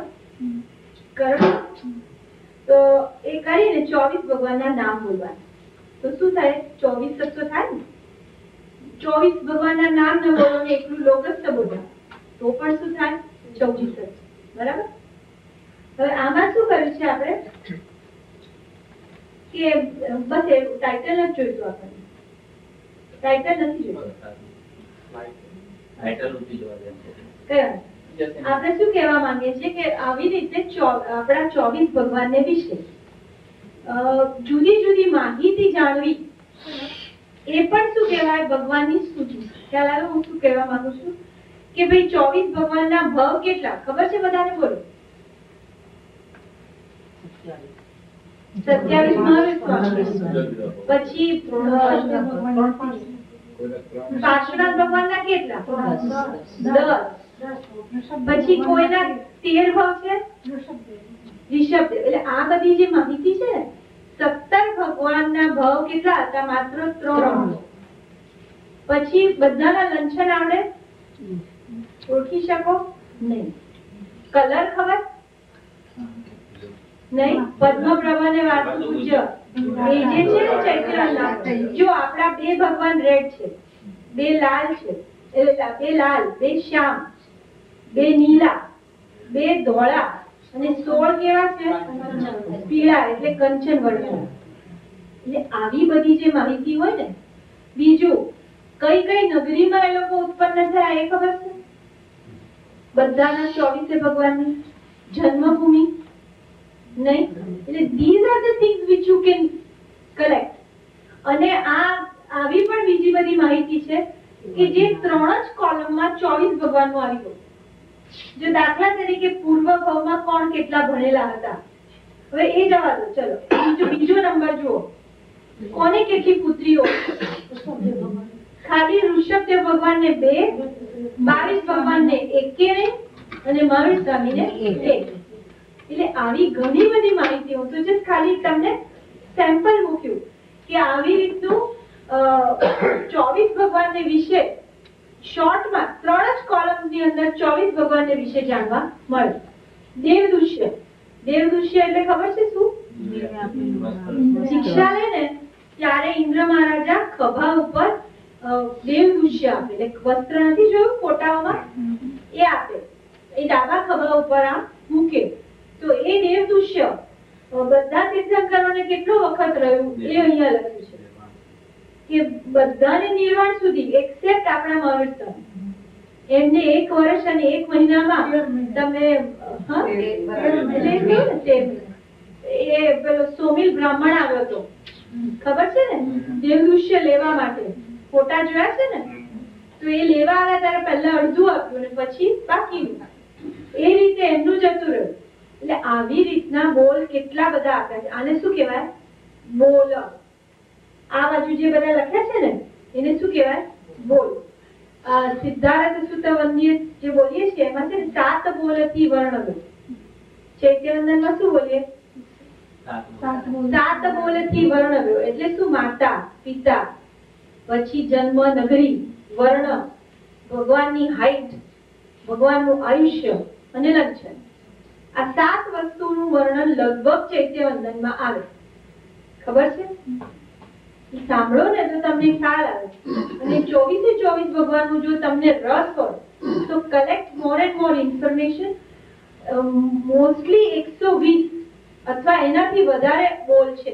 કેટલા બોલ? 120 થી વધારે બોલ છે. આ તો કેટલા લખ્યા છે અહીંયા? થોડાક. જો મહાવીર સ્વામીએ પ્રમાદ કેટલો કર્યો હતો કે અંતર્મુખ. પ્રમાદ એટલે દીક્ષા લઈને, દીક્ષા લઈને કેટલો વખત કર્યો? અંતર્મુખ 2 ઘડી. અને બાકીના 22 કેવા હતા? બિલકુલ પ્રમાદ ન કર્યો દીક્ષામાં. ને આપણા આદિશ્વર ભગવાન છે 1 અહોરાત્રી. અહોરાત્રી એટલે 1 દિવસ અને 1 રાત. અહોરાત્રી એટલે છે ને સહેજ નિદ્રા આવી. પ્રમાદ કરે એટલે આમ બેઠા કે સુઈ ગયા કે બંગવાળીને એવું કશું જ નહીં. કેવી અપ્રમત્ત દશા એમની હતી કે 12.5 વર્ષમાં બેઠા જ નથી પગવાળી. એક સહેજ જોગું આવી ગયું હતું. પેલા ઉપસર્ગ કર્યા ને શૂરપાણી યક્ષય, તો એ યક્ષય કર્યા એટલા બધા તો શરીરને શ્રમ લાગ્યો. એના લીધે સહેજ જોગું આવી ગયું. જો અહીંયા પ્રતિક્રમણનું 10મું જુઓ તો નીચે નીચે પ્રતિક્રમણ પહેલા અને છેલ્લા ભગવાનને 5 પ્રતિક્રમણ. 5 પ્રતિક્રમણ તો ખબર ને બધાને. અને ખાલી વચલા ભગવાનને 2 કયા? દેવકી રાય. હવે આવું કેમ? કારણ જુઓ, આ કારણ નંબર 8. નંબર 8 માં શું છે? જીવો કેવા છે? ઋજુ અને જડ. અને આપણા કેવા છે? વક્ર અને જડ. આપણે મહાવીર સ્વામીના શાસનમાં જીવો કેવા છે? વક્ર અને જડ. અને આદિશ્વર ભગવંતમાં કેવા છે? ઋજુ ને જડ. એ જડતાના લીધે શું કરવું પડે છે? આપણે 5 પ્રતિક્રમણ. કારણ 5 શું કામ છે ખબર છે? કે આપણે છે ને દેવસી અને રાઈ કરવા છતાં જે પાપો ધોવા જોઈએ ને એ ધોતા નથી. એટલે we are given one more chance when 15 દિવસે એટલે પક્કી મૂકી. પછી પાછા હજી રહી જાય છે પાપો. એટલે શું આપ્યું? one more chance ચોમાસું. અને કે હજી હવે one last chance ક્યારે? સંવત્સરી. અરે જ્યારે વચ્ચેના 22 તીર્થંકરોનું શું છે કે એ લોકોનું કોઈ બેકલોગ રહેતું જ નથી. બધું ત્યાં ને ત્યાં જ પતાવી દે દેવસીને રાઈમાં. એટલે એ લોકોને બાકીના હોય પ્રતિક્રમણ 15 દિવસે કરવાનું જ નહીં. કારણ કે કશું બાકી જ નથી ધોવાનું. રોજે રોજનું ધોવાઈ ગયું. ખ્યાલ આવ્યો? એટલે એ લોકોને 2 જ પ્રતિક્રમણ છે ને આપણે કેટલા છે? 5. ફાઇનલ કોલ આવશે હમણાં. હવે સંવત્સરીમાં આવશે ને ટેક્સ નો પણ ફાઇનલ કોલ. કેટલો ટેક્સ ભરવાનો ખબર નથી? ખબર? અઠમ નથી કરવાનો. અને અઠમ ના કરવો હોય તો બેસણા કેટલા કરવાના? 24 બેસણા. હવે 24 દિવસે નથી રહ્યા. 24 દિવસ છે. 24 બેસણા કરવા હોય અથવા શરૂ કરો અને તમે અધૂરા રહ્યા અને પાછળ પણ વાળી શકો તો શું કહેવાય? પૈથિયો. પક્કી સંવત્સરી તપ બોલે ને ત્યારે શું બોલવાનું? પૈથિયો. જો કરવાના હોય તો. અને તમારે સ્વાધ્યાયથી પણ થાય, નૌકારવાળીથી પણ થાય. તો ના કરી દીધો હોય તો તહતથી. ના પ્રવેશ કર. પૈથિયો એટલે શું? પ્રવેશ કર્યો છે. એટલે પ્રવેશ થઈ ગયો છે. એટલે થોડા કર્યા છે બેસણા. એટલે પૈસા પણ કરવાનો હોય બાકી તો હવે કરવાનો હોય તો તરતથી કેવું? ના તહતથી એટલે થઈ ગયો હોય. ભૂતકાળમાં પતી ગયો હોય તો તહતથી. પ્રવેશ કરેલો હોય તો પૈથિયો. અને જો કઈ ન કર્યું હોય તો મૌન. કશું નહીં બોલવાનું. 24 બેસણા થી એના બદલે 12 એકાસ. હા 12 એકાસ ને 6000 સ્વાધ્યાય નૌકારવાળી. એક ઉપવાસ ઇઝ ઇક્વલ ટુ 20 બાંધી નૌકારવાળી. Pay in any form.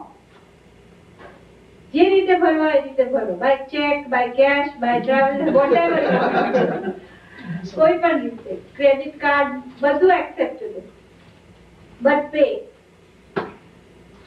આ એક થોડા સેમ્પલ બતાવ્યા. નિર્વાણ થોડું ઇન્ટરેસ્ટિંગ પણ છે કે ભગવાન કઈ મુદ્રામાં નિર્વાણ પામ્યા.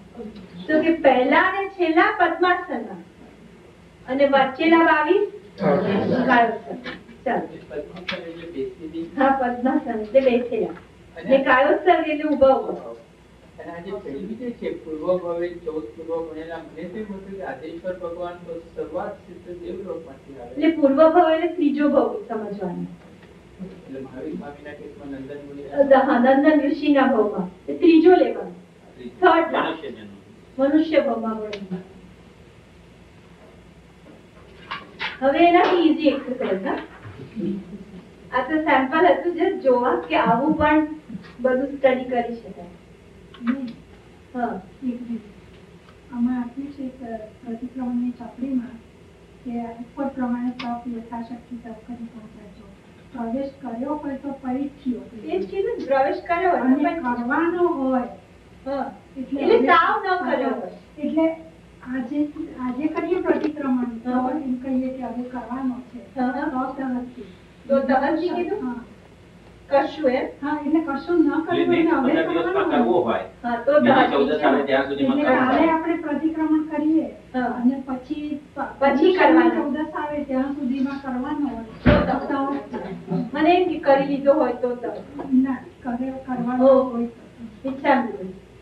હવે આમાં આ ઈઝી એકદમ 24 ભગવાનના નામ વિશે થોડુંક ક્વેશ્ચન આન્સર છે.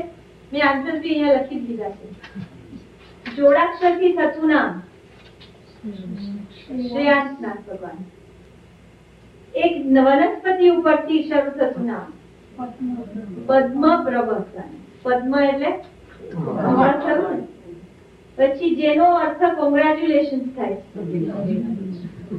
પછી જેમનું નામ એક વ્યંજન ઉપરથી શરૂ થાય છે. પ્રથમ વંદન, પ્રથમ વ્યંજન એટલે ક થયો ને. વ્યંજન ખબર પડે બધાને? ના ખબર પડે? કોન્સોનન્ટ, વાવલ્સ ને કોન્સોનન્ટ્સ હોય ને, તો આપણે ત્યાં અ આઈ એટલે સ્વર અને વ્યંજન એટલે ક ખ ગ ઘ. એટલે ક થી શરૂ થાય ને એટલે ક. જેમના 5 કલ્યાણક એક જ ગામમાં છે. પછી એક ભાવમાં જેમને 2 પદવી પામે, શાંતિ, કુંથુ અને અર. કઈ 2 પદવી? ચક્રવર્તી પણ થયા અને પછી જેમના નામનો અર્થ શું થાય છે? કદાચ. કદાચ પોસિબિલિટી.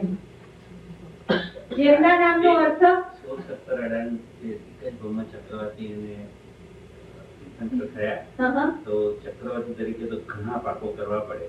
એ બધા જ પાપો એ જ ભાવમાં એમને બધા બધા ઘણા ચક્રી જાય છે ને મોક્ષે. બરાબર છે, પણ એ ચક્રવર્તી ને જે પાપો થાય એના માટે પાછો પૂજા ભાવમાં એ પછી એના વચ્ચેના ભાવ આવે એમાં એ બધા પાપોનો નાશ કરે. ના પણ એ મોક્ષે પણ જાય ને. સાચી વાત છે. અનુબંધ જ થતો એટલે પાપ એવી રીતનું બંધન જ નહીં. એટલે બેમાંથી એક વસ્તુ હોય છે, એટલે શાંતિનાથના ભગવાન ચક્રવર્તી થયા એ જ જન્મમાં મોક્ષે ગયા, એટલે એને ચક્રવર્તી તરીકે તો પાપ કર્યા જ હોય ને બધા. ચોક્કસ. પણ એમની પાસે અત્યારના 3 જ્ઞાન છે. એ ઘણું ફરક પડી જાય ને. સમ્યક્ત્વ નતું ને બીજા ચક્રવર્તીઓ. એટલે અપોઝિટ હોય બંને. એ ચક્રવર્તી થયા એ દરમિયાન એમને અલ્પ બંધ કરો. રાજાઓ સામે જ આવ્યા હોય જેથી એમને કોઈ પાપ જ ન કરવા પડ્યા. બધા શરણે લગભગ છે ને બધા ચક્રવર્તીઓને પરિગ્રહનું પાપ વધારે છે, હિંસાનું ઓછું છે. ખબર છે? પરિગ્રહનું પાપ વધારે છે કારણ કે 6 ખંડના અધિપતિ થાય ને જે પરિગ્રહથી એ લોકો નરકે જાય છે જો છોડે નહીં તો. અને બાકી હિંસા તો છે ને લગભગ બધા શરણે જ આવે છે. યુદ્ધ તો કોક જ આવે. ભરત ને બાહુબલીએ 12 વર્ષ કર્યું એવું કર્યું. એમાં લોહીની નદીઓ વહાવી એ લોકોએ. પણ મોટે ભાગે એ લોકોને આવું કોઈ સામે થતું જ નથી. એ લોકોને બધે શરણે જ આવી જાય. આ જોવાઈ ગયું છે? હા, શનિ ગોવાન. આ ચંદ્રાનંદ ભગવાન એટલે આત્મા ચંદ્ર પ્રભુ. ના કયા? 10મો સવાલ છે. નામો શાશ્વત છે એમાં. હા, કયા ભગવાનના નામો શાશ્વત છે? ચંદ્રાનંદ ભૂના મૂળથી લખાઈ ગયું છે. વર્ધમાન અને ઋષભ. વર્ધમાન હા, ના, વર્ધમાન જોઈએ. બસ. ઓકે.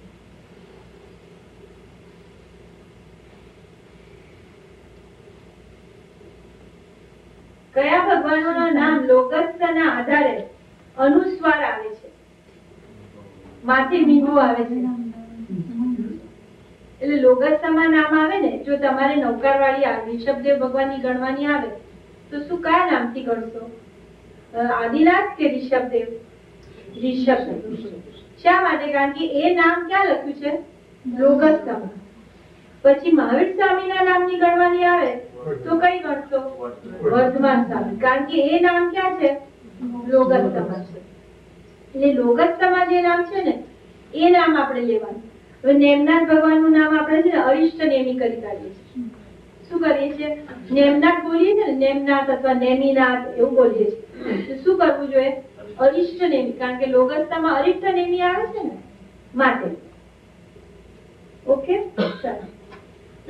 लास्ट का अनुस्वर का क्या मतलब? the dot on the letter okay संभव अभिनंदन चंद्र प्रभ अनुस्वार meaning बिंदी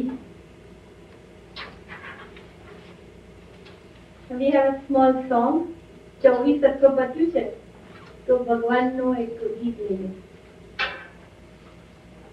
મારા પ્રભુની વાત ન પૂછો, મારા પ્રભુ વિતરાગી છે. મારા પ્રભુની વાત ન પૂછો, મારા પ્રભુ વિતરાગી છે. ત્રણ ભુવનના નાથ છે ને જગના તારણહારા છે.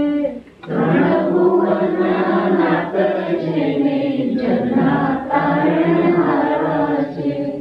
34 અતિશય વાળા પ્રભુજી જ્ઞાનાતિશય પ્રધાના રે. 34 અતિશય વાળા પ્રભુજી જ્ઞાનાતિશય પ્રધાના રે. ભામંડળ ઝગમગ ઝગે જ્ઞાન તણા ભંડાર રે.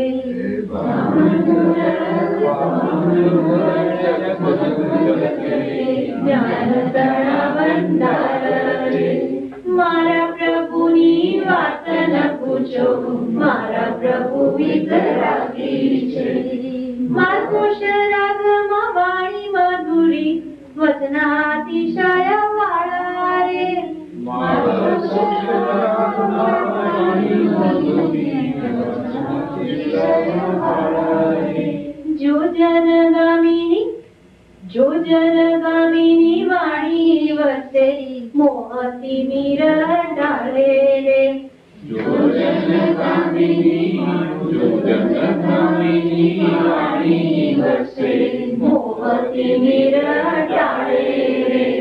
મારા પ્રભુની વાત ન પૂછો, મારા પ્રભુ વિતરાગી છે. પૂજાતિશય વાળા પ્રભુજી દેવેન્દ્રોના પૂજ્યજી. પૂજાતિશય વાળા પ્રભુજી દેવેન્દ્રોના પૂજ્યજી. કનક કમળ ઉપર ચાલે કાંટા ઊંધા થાયજી. કનક કમળ ઉપર ચાલે કાંટા ઊંધા થાયજી. મારા પ્રભુની વાત ન પૂછો, મારા પ્રભુ વિતરાગી છે. મારા પગમાં અતિશય વાળા વેર વૃત્તિ શમેજી. વેર વૃત્તિ શમેજી. યોજન સવાસો 24 માહી ષટમાસી રોગ જાયજી. યોજન સવાસો 24 માહી ષટમાસી રોગ જાયજી. મારા પ્રભુની વાત ન પૂછો, મારા પ્રભુ વિતરાગી છે. ત્રણ ભુવનના નાથ છે ને જગના તારણહારા છે. ત્રણ ભુવનના નાથ છે ને જગના તારણહારા છે. શક્તિશાળી ભગવાન છે તો એની વિશેનું ગાન તો વંદન આવશ્યક. જે વાંદણા કરવાના છે એની અંદર 25 વસ્તુઓ આવે છે કે જે આપણે સાચવવાની છે. વાંદણા હંમેશા 2 પેર્સમાં આવે, બરાબર? તો એ વાંદણા કરતી વખતે કટાક્ષરાણી પહેલા પાછળના ભાગમાં ઉભા રહેવા. પછી પહેલું અવનત એટલે નમન 2 જગ્યાએ જુદું જુદું વાંચવામાં આવે છે. એક ઠેકાણે લખ્યું છે ઈચ્છા કારણ સંધિ ઈચ્છાની ખમાસમણો વંદ્યુમ. તો વંદ્યુમ વખતે અને બીજે ઠેકાણે લખે છે અણુજાણહ, જાણે મને અનુજ્ઞા આપો. એટલે અનુજ્ઞા આપો એવી રીતે 2 એટલે you can write oblique kind of વંદ્યુમ અથવા અણુજાણહ. તો શું કરવાનું છે, ક્યાંથી નમવાનું? અવનત એટલે કમરેથી નમવાનું. હા, ખ્યાલ આવ્યો? અવનત પહેલું, કમરેથી અવનત એટલે અડધા નમી જવાનું. પછી મેન્યુ ગહમ નિશ્ચિત એટલે શું કરે છે, ભગવાન ગુરુ ભગવંતના અવગ્રહમાં પ્રવેશ કરવાની આજ્ઞા માંગે છે. ની ખબર પડી? નહીં ખબર પડી? નહીં પડી. આપણે પાછળ કટાક્ષના પાછળના ભાગમાં ઉભા છીએ. પછી ઈચ્છાની ખમાસણો બંદીઉં જાવણી જાય નીસી હિરાએ અણુજાણહ એટલે અનુગ્રહ આપો. મેન્યુ ગહ મને આપના અનુગ્રહ અવગ્રહમાં એટલે તમારી નજદીક આવવાનું મને શું કરો? અનુગ્રહ આપો. મેન્યુ ગહમ નિસ્સી પછી નિસ્સી કહીએ અને શું કરીએ અંદર જરા કટાક્ષની આગળના ભાગમાં આવવાનું. ખ્યાલ આવ્યો? અને હવે પછી શું કરવાનું છે? નીચે બેસવાનું. યથાજાત મુદ્રા. કઈ મુદ્રા છે આ? કે જેવા જન્મ્યા હતા ને આપણે એવા, કે બે પગની વચ્ચે હાથ મૂકવાના અને પછી આવી રીતે જેમ લગાડશું ને, અહોકાન કરશું ને, તો ઉપર જ્યારે હાથ લાગે ને ત્યારે આપણે કેવા લાગીએ છીએ? જેવા ગર્ભમાં હતા તેવા, કે જાણે જન્મ વખતે કેવા હતા? તૂટ્યું વાળેલા. તો એના જેવી આપણી મુદ્રા છે. માટે એનું નામ શું છે? યથા જાત. જાત એટલે જન્મ્યા જેવા, યથા એટલે જેવા. તો મારા સાહેબ માટે શું છે? દીક્ષા જન્મ લેવાનું. અને આપણા માટે કયું લેવાનું? ભવ જન્મ. એ લોકો દીક્ષા જન્મ વખતે કેવું કે જ્યારે દીક્ષા લે ને ત્યારે એ લોકોએ ખાલી ચોળ પટ્ટો પહેર્યો હોય, મુપત્તિ હોય અને ઓઘો હોય. તો એ ત્રણ જ વસ્ત્ર એ લોકો પાસે તો એમના માટે છે. આપણા માટે શું સમજવાનું? ભવ જન્મ. બરાબર? હવે 12 આવર્ત આપણે જે 3 વખત આમ કરીએ છીએ ને, એક મિનિટ સમજાવું. દીક્ષા જન્મ જે કહ્યું, હા, એ મારા હાથમાં હતું એટલે મેં જરા skip કર્યું. તેમના એ લોકોએ છે ને જ્યારે દીક્ષા લીધી ને ત્યારે આ 3 જ વસ્તુ એ લોકો પાસે હોય. એટલે પણ ત્યારે એમનો આકાર કેવો હોય? આકારને સાથે નથી સરખાવ્યું. આકાર સાથે નથી સરખાવ્યું. એ લોકો પણ એ વખતે ઉપર ખેસ કે કઈ પહેર્યું ના હોય. દીક્ષા લે ને ત્યારે ખાલી શું હોય? નીચે ચોળ પટ્ટો, પછી મુપત્તિ ને ઓઘો, 3 વસ્તુ હોય. તો અહીંયા પણ જ્યારે પ્રતિક્રમણ કરે સામાયિક આપણે ના કીધું પુરુષો ખેસ વગર કરતા હોય છે, તો ખેસ ન હોય અહીંયા. એટલે એ જ 3 વસ્ત્રોમાં છે એટલે એને એની જાણે દીક્ષા જન્મ જેવા જ છે એ લોકો અત્યારે, એવું કે છે. એવી ઉપમા આપી છે. એમાં એવી રીતે સાધુને જ્યારે દીક્ષા આપે ને, તમે સ્ત્રીઓના પ્રતિક્રમણમાં બેઠેલા છો ને એટલે તમને ખ્યાલ નહીં આવે. આવી રીતે હોય છે કે સાધુની જો કોઈ પણ દીક્ષા વખતે સાધુનું કંઈક તમે વિડીયો કે કંઈ જોયું હોય, તમને અહીંયાથી અહીંયા સુધી પેલું પહેરી હોય છે, અહીંયા કશું જ નથી હોતું, હાથમાં ચરવો હોય છે અને મુપત્તિ હોય છે. હવે જ્યારે અમારા પ્રતિક્રમણમાં શિષ્ય ગુરુના વાંદણા લે ને ત્યારે આમ શરૂઆતમાં પ્રતિક્રમણમાં જ્યારે બેઠા હોય શિષ્યો ત્યારે એમને અહીંયા ખેસ નાખેલો હોય, પણ જ્યારે વાંદણા લે ત્યારે ખેસને નીચે નાખી દે. અને જે વખતે દીક્ષામાં જે વસ્ત્રો પહેર્યા હતા એ વસ્ત્રોમાં જ એ વખતે એમનું શરીરનો ઉપરનો ભાગ ઉગાડો હોય. પેલા ખેસ પહેરો પછી નહીં પહેરો? વસ્ત્ર હોય છે. આખા પ્રતિક્રમણ દરમિયાન એક વસ્ત્ર વધારે હોય છે એટલે નીચેનું પેલા એવું કીધું ને બેને કે મને એમથી બંધા મને બહુ ખબર નથી. અમે ઇન્ડિયામાં સાથે નથી કરતા. હા, પણ દીક્ષા જન્મ તમે જો ને, દીક્ષા વખતે હોય એ તો આ કીધું કે આ બધા સાધુઓ બીજી વખતે તમે જોયા હોય તો હંમેશા ઉપર લાવતા નથી ને. વ્યાખ્યાનમાં તમે આચાર્ય મહારાજને બેઠા હોય છે જો કહે છે અહીંયા નહીં, પણ આખું પ્રતિક્રમણ ખેસ વગર ના હોય. ના નહીં? સાધુ મહારાજ એટલે શું કહેવા માંગુ છું એ જ તો ઓકે, મને એ નથી ખબર. શિષ્ય જ્યારે વાંદણા લે ને ત્યારે એમનું ઉપરનું જે હોય ને એ નીચે એમના પગ પાસે પાછળ પડી જ જાય, નાખી દે, આમ કરીને નીચે નાખી દે. પુરુષો કે પુરુષોને તો ખેસ હોય જ છે throughout the જો પ્રતિક્રમણ. બે વસ્તુ કહે છે બધાને ખેસ હોય છે. આપણે જે આમના લેવાના છે અચ્છા, અમે છે ને ભાઈઓ સાથે કરતા નથી એટલે અમને બહુ ખબર ના હોય કેવી રીતે. નહીં એટલે જ હું કહેવા માંગુ છું. ઓકે. હોય જ નહીં ને એટલે પછી તમને તો ના ખબર હોય, મને ન ખબર હોય. પણ ના સાધ્વીજી માટે શું લેવાનું? હા. સાધ્વીજી માટે તો આ ભવજન્મ જ લેવાનો. એમની વાત સાચી. ભવજન્મ જ લેવાનો. એટલે સાધુ ભગવાને ભવજન્મ તો લેવાનો ઉપરાંત દીક્ષા જન્મ. એટલે ઈ લોકો જયારે વાંદરા લે ત્યારે આવી રીતે જ વાંદરા લે. સાધ્વીજી ભગવાન તો આપણી જેવી રીતે જ લે. ના, સાધુ ભગવાન તો એવી રીતે ના લે. એવી રીતે જ એવી જ લે. રીતે લે. ખાલી વસ્ત્રની સરખામણી કરી છે ઓકે. કે શું શું એક હોય. બેસી પણ જાય, બેસી પણ જાય. આપણી જ રીતે પણ બેસીએ. એમનો ફેસ ઉપરનો ભાગ જે બેન કહે છે ને 3 જ વસ્તુ એમના હાથમાં હોય. મુપત્તિ અથવા એક વસ્ત્ર અને 2 વસ્તુ લઈને જ ધ્યાન થાય. પછી પાછી બાકીના પ્રતિક્રમણમાં બાકીનો જે સમય ને ત્યારે ઉપરનું વસ્ત્ર પહેરેલું હોય. ઓકે. હવે આ 12 આવર્ત છે. પહેલા આવર્ત એટલે આમ જુઓ તો સર્કલ, પણ સર્કલ નથી કરતા, પણ આપણે શું કરીએ છીએ? નીચે સ્પર્શ કરીએ અને ઉપર. હવે આમાં ખાસ ધ્યાન શું રાખવાનું કે જે મુપત્તિ મૂકી છે ને આપણે નીચે, એ કોની સ્થાપના કરી છે? ગુરુના ચરણની કરી છે. અને ગુરુના ચરણને હવે સ્પર્શ કરવા જવાનું. અહોકાળ એટલે નીચેનો કાળ, અધોકાળ, કાય સંપાસમ એટલે સ્પર્શ કરું છું. અને એનાથી તમને કિલામણા તો નથી થતી ને, એવું આપણે પૂછીએ છીએ. શું કરીએ છીએ?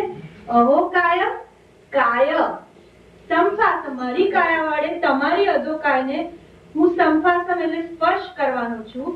તો તમને એનાથી શું બોલે સંપાસમ કિલામણો, તો તમને હે ભગવાન તમને કિલામણા તો નથી થતી ને, એવું પહેલી વખત પૂછવામાં આવે. તો વેદના નથી થતી ને, તમને દુઃખરૂપ નથી ને મારો સ્પર્શ, એમ. તો એ વખતે શું કરવાનું છે ખાસ? જો આમ બે હાથ નીચે તો સ્પર્શ થવા જ જોઈએ મુપત્તિ. ઘણી વખત આમ કરે છે બધા, ખબર છે ને કે ન એક હશે તો ક્યાંથી ગુરુના ચરણનો સ્પર્શ થાય? ગુરુના ચરણનું બહુમાન પૂર્વક કામ કરવું જોઈએ. મુપત્તિ કેવી રીતે ઘણા બધા મૂકી દે, આમ બહુ આદર પૂર્વક આ બધી ક્રિયાઓ જયારે કરીએ ને ત્યારે એમાંથી એનું કઈક ફળ મળે છે. તો એ મુપત્તિને આવી રીતે બે હાથે આમ મૂકવાની, પછી એને સ્પર્શ કરવાનો.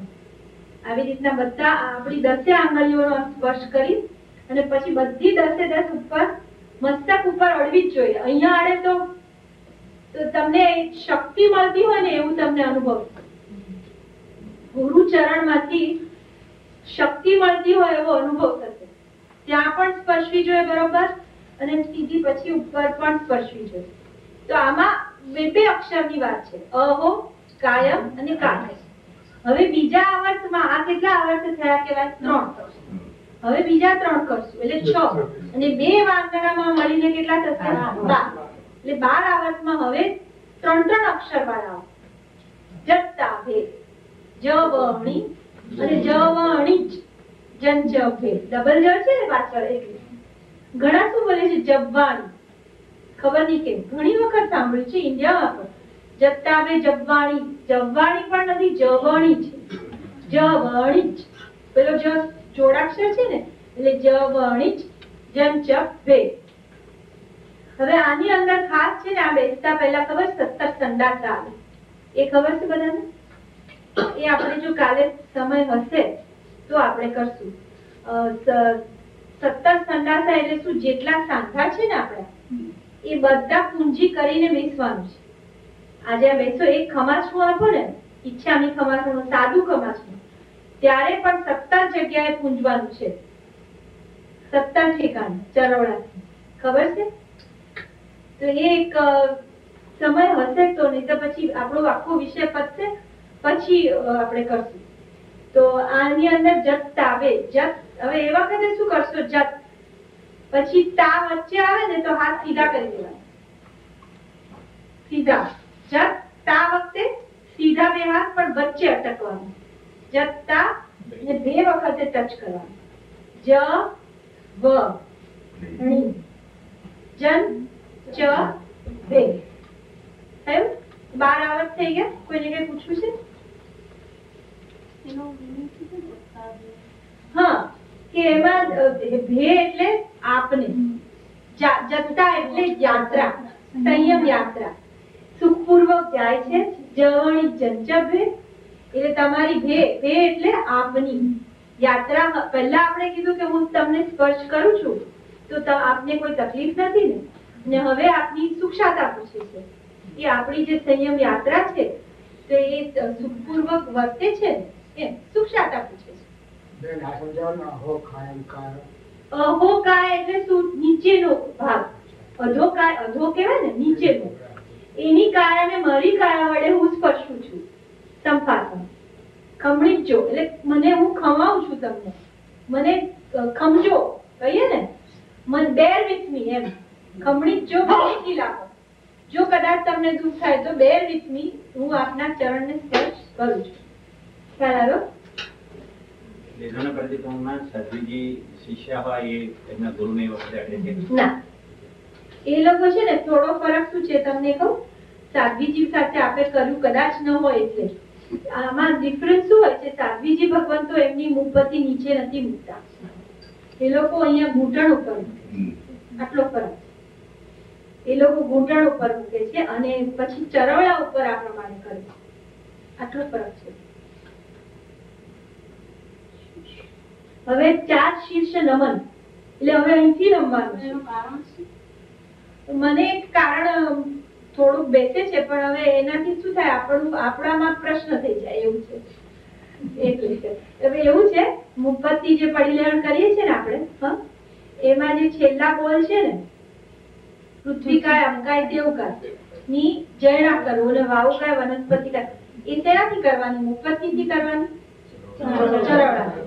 શા માટે? કે નાભીની નીચે મુપત્તિ ન લઈ જવી જોઈએ. તો હવે તરત પ્રશ્ન શું થાય કે અહીં કેમ નાભી નીચે મૂકીએ છીએ? નહીં ખ્યાલ આવ્યો? હું શું કહું છું? હા, વાંદરા વખતે કેમ મૂકીએ છીએ? એટલે એ નથી કહું છું ને, આપણો એક પ્રશ્ન નીકળશે એમાંથી. અને એમનો પ્રશ્ન મને ઉકેલાય લાગે છે કે એમને નાભી નીચે નહીં મૂકવી હોય માટે મુપત્તિ ઘૂંટણ ઉપર મૂકે છે. ઘૂંટણ એ વખતે તો ઊંચા હોય ને, આમ બેઠા હોય ઉભડા એટલે. ખ્યાલ આવ્યો? ચરવડા ઉપર મુપત્તિ મુકાય. હા, આપણે તો આ જ વિધિ છે. આપણી વિધિ આ જ પ્રમાણે છે. અને મુપત્તિના બોલ વખતે આપણને ના પણ પાડે છે કે મુપત્તિ નીચે નથી લઈ જવાની માટે આપણે ચરવડો કરવાનો છે. એટલે થોડું કોન્ટ્રોવર્સી જેવું અત્યારના ભાષે પણ એનું તત્વ શું કેવલી ગમે. હવે આ 2 વખત શીર્ષ નમન કરવાનું છે. જત્તાવે જવાણી જંચબે કર્યું ને પછી નહીં, પહેલા અહો કાયમ કાય સંફાસમ. સંફાસમ વખતે શું કરવાનું? અહીંથી નમવાનું, માથું ખાલી નમવાનું. અને પછી જત્તાવે જવાણી જંચબે ખામે બી ખમાસે 2 વાર નમન કરવાનું.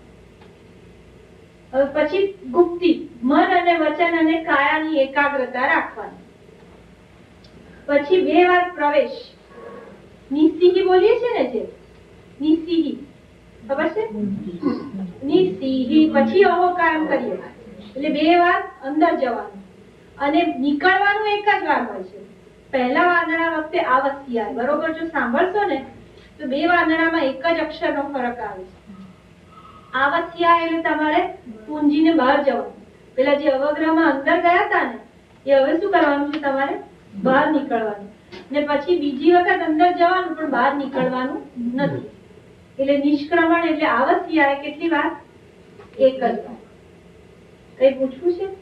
એક વાર એક જ વાર કેમ અંદર જવાનું છે? એટલે અવગ્રહમાં જ રહેવાનું અને પછી ત્યાં આગળ રહ્યા જ આપણે બહાર નથી નીકળવાનું. એ વખત ત્યાં જ રહેવાનું, બહાર નીકળી જવાનું. પછી આખું પતાવીને પછી નીકળવાનું છે. એટલે પેલી તમે શરૂઆતમાં કહ્યું એવું જ એવું જ, બે વખત આપણે જઈએ ત્યારે પહેલી બસ વાર એ જ કારણ આપે છે એ લોકો. અને દ્રષ્ટાંત છે કૃષ્ણ મહારાજાનું. 18,000 સાધુઓને જેમને વંદન કર્યા કે એમની નારકી તૂટીને એમ કે છે ને, ઘણા કે છે એક અછેરું છે. એમની 4 નારકી 7 બાંધી હતી તો ત્રીજે આવ્યા 4 નરક એમની તૂટી ગઈ આ વંદનથી. એટલા 18,000 સાધુઓને બાંધ્યા. બોલો, આપણે સાધ્વીજી ભગવાન પાસે વંદન કરવા જઈએ તો એકને મૂળ ને વંદન કરીએ પછી બીજા બધા. એટલે આટલા 18,000 ને ક્યારે વંદન કર્યા હશે? કેટલાય દિવસોથી કર્યા હશે ત્યારે ને. એટલે કેવા ભાવથી તમે ગુરુ વંદના કરો ત્યારે મોટા મહારાજને, હા જો બધાને કરવા જાઓ તો બધાને ગુરુ વંદના કરવી પડે. હા, બધાને કને ક્રમ સર એ ખબર છે ને. ક્રમ પૂછવો પડે. તમને ખબર ના હોય કોણ નાનું મોટું એટલે તમારે કોઈ નાના પૂછવું પડે કે ભાઈ હવે કોને કરવું. ઉત્ક્રમે ના કરાય. તમે બી પ્રભાવ ના કરો ને તો સંપત્તિ પહેલા કરવી પડે. ખબર છે? જે તમારે અહીંયા પ્રેસિડેન્ટ હોય એને પહેલા કરવી પડે. એવું હોય, નાના મોટાનો વિવેક કરવાનો હોય.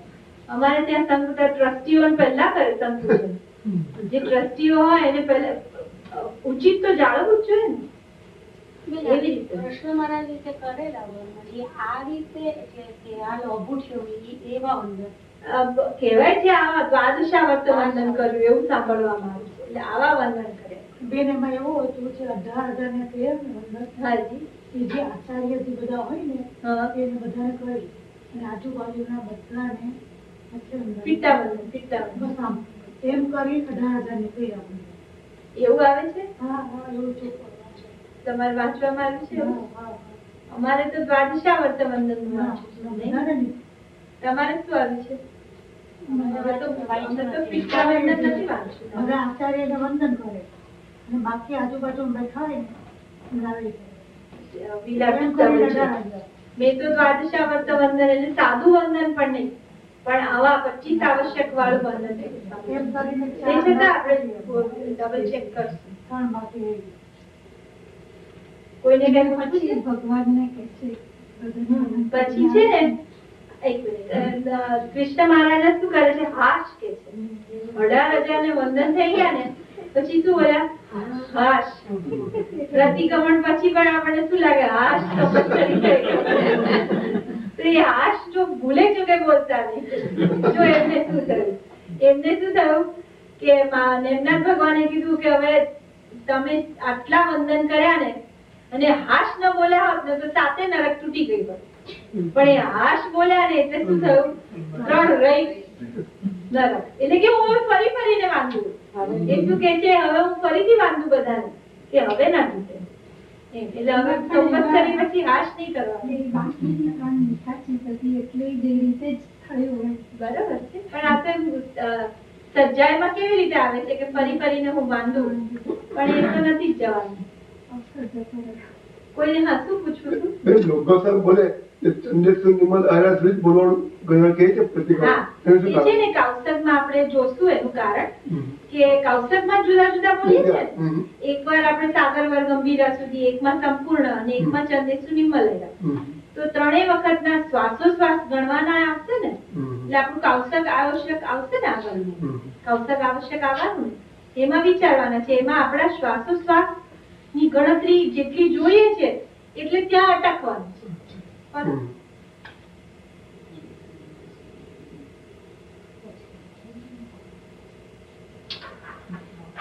આપણે એક બીજું આવશ્યક હમણાં શરૂ કરી દઈએ 5 મિનિટ કે પછી મૂકી દઉં છું. પ્રતિક્રમણનું આવશ્યક શરૂ કરીએ છીએ પણ એકાદ સ્લાઇડ જ જોશું જે આ એક એક્ચ્યુઅલી આપણે છે ને જોયેલી પણ છે. પ્રતિક્રમણ આવશ્યક શરૂ કરીએ છીએ. એમાં ત્રીજા વૈદ્યના ઔષધ જેવું છે આ પ્રતિક્રમણ. એટલે 3 વૈદ્યોનું કલ્પસૂત્રની અંદર પણ વર્ણન આવે છે કે 3 વૈદ્યો હતા. એક પહેલા વૈદ્ય કે રાજાને કે મારું ઔષધ કેવું છે કે તમે લો ને અને જો રોગ જો તમને હોય તો મટી જશે, પણ જો રોગ નહીં હોય તો શું કરશે? નવા રોગો ઉત્પન્ન કરશે. એટલે કે આવું તો ઔષધ લેવાતું હશે તો કે નહીં જોઈએ. બીજા વૈદ્યનું ઔષધ કેવું હતું તો કે રોગ હશે તો મટશે અને નહીં હોય તો કોઈ ગુણ નહીં કરે, કઈ નુકસાન પણ નહીં કરે. તો કે ઠીક છે. ત્રીજા વૈદ્યનું ઔષધ કેવું હતું કે રોગ હશે તો મટશે અને નહીં હોય તો પણ ગુણ કરશે, એટલે પુષ્ટિ કરશે શરીરને. તો એવું ઔષધ કોણે કીધું? શાસ્ત્રકાર પ્રતિક્રમણને આવું ઔષધ કહે છે કે તમારે દોષ હશે, તમે દોષો કર્યા હશે તો ટાળશે, નહીં કર્યા હોય તો પણ શું કરશે? તમને ગુણોની વૃદ્ધિ કરાવશે. બરાબર? અને આ એની ડેફિનેશન છે પ્રમાદના વશથી. આપણે ઇત્થપમાય પ્રસંગેણમ બોલીએ છીએ ને, વંદિતામાં શું બોલીએ છીએ આખો વખત? ઇત્થપમાય પ્રસંગેણમ, ઇત્થપમાય પ્રસંગેણમ. એટલે શું? ઇત્થપમાય એટલે પ્રમાદથી જો મારા કઈ થવું હોય તો. એટલે જ્યાં સુધી પ્રમાદ એટલે આળસ, તો જ્યાં સુધી આળસ એટલે પ્રમાદ એટલે એક્ચ્યુઅલી એનો વિશાળ અર્થ કરવા જઈએ ને તો the pleasures of the 5 senses એટલે શું? પ્રમાદ. ટીવી જોવો પણ પ્રમાદ, ઊંઘી જવું એ જ પ્રમાદ નહીં. બધી વસ્તુ જે કઈ પણ મનોરંજન કરવું ને એ બધું શું કહેવાય? પ્રમાદ. પત્તા રમવા પ્રમાદ, ગપશપ કરવી પ્રમાદ, વિકથા કરવી પ્રમાદ. એટલે પ્રમાદમાં જ જીવન જાય છે ને. એટલે ઈચ્છા પમાયા પ્રસંગેણમ, પ્રમાદના પ્રસંગથી જે કઈ પણ મારાથી થયું હોય એનું હું મિચ્છામિ દુક્કડમ વંદિતામાં કરું છું. તો એનું કે પ્રમાદના વશથી સ્વસ્થાનને છોડીને પરસ્થાનમાં ગયેલો પાછો ફરે, તેમાં આવે પાછો સ્વસ્થાનમાં, તો એને શું કહેવાય? પ્રતિક્રમણ. અને આ આપણે ઉપનય જોઈ ગયા હતા જે વિચારી ગયા હતા ને પહેલે દિવસે કે આ રાજાએ પેલો મહેલ બંધાવવા માટે જગ્યા પસંદ કરેલી હતી અને ચોકીદાર નીના હતા બાજુમાં, અને તે છતાં 2 જણા અંદર દાખલ થઈ ગયા. એક પાછો જતો જ નથી તો એને ઉડાડી દીધો, અને બીજો શું કહે છે, ના હું રિટ્રીટ જેવા પગલે આવ્યો એ પગલે હું પાછો જવા તૈયાર છું, તો એને શું કર્યું, બચી ગયો. તો આ પ્રમાણે આપણે પ્રતિક્રમણની આંખ જોયું. થોડું શું આજે આગળ થોડું કવર કરી લઈએ તો આપણને કાલે સારું પડશે. જોવું છે 9:30 સાથે હિના? ઓકે ચાલો. કઈ હકેલી મૂકો ટોકન વાળી હવે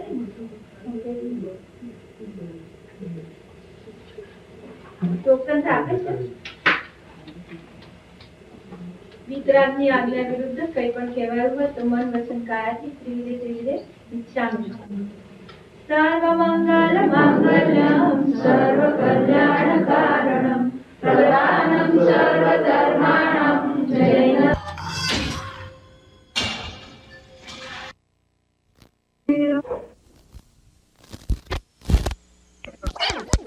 નમો વત્સાયણમ નમો લોહે સંવસાહુણમ એસો પંચનમુકારો સર્વ પાવકણાસનો મંગળાણં ચ સર્વેશિની પરમં હરિમંગલમ. મંગલમ ભગવાન વીરો મંગલમ ગૌતમ પ્રભુ મંગલમ સૂર્યભદ્રાય જૈનો ધર્મસ્તુ મંગલમ. ઓંકાર બિંદુ સંયુક્તમ નિત્યમ ધ્યાયન્તિ યોગિનઃ કામદં મોક્ષદં ચૈવ ઓંકારાય નમો નમઃ. અજ્ઞાનતિમિરાંધાનાં જ્ઞાનાંજનશલાકયા નેત્રముન્મીલિतं येन તસ્मै શ્રી ગુરવે નમઃ. અનંત ઉપકારી તારક તીર્થંકર પરમાત્મા જગતના જીવોને અક્રિય બનાવવા માટે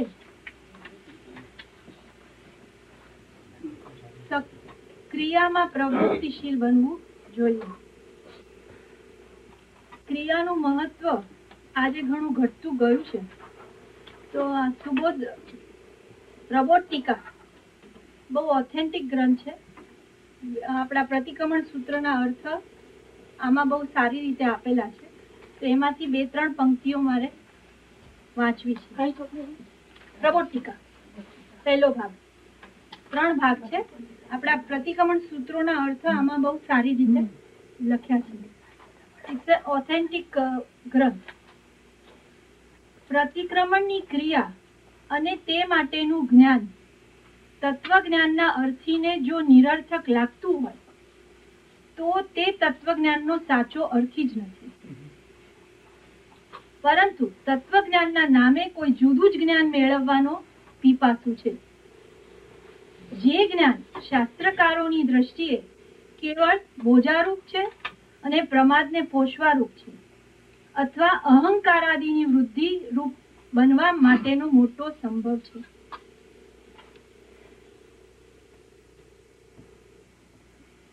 અને હજી એક પંક્તિ છે.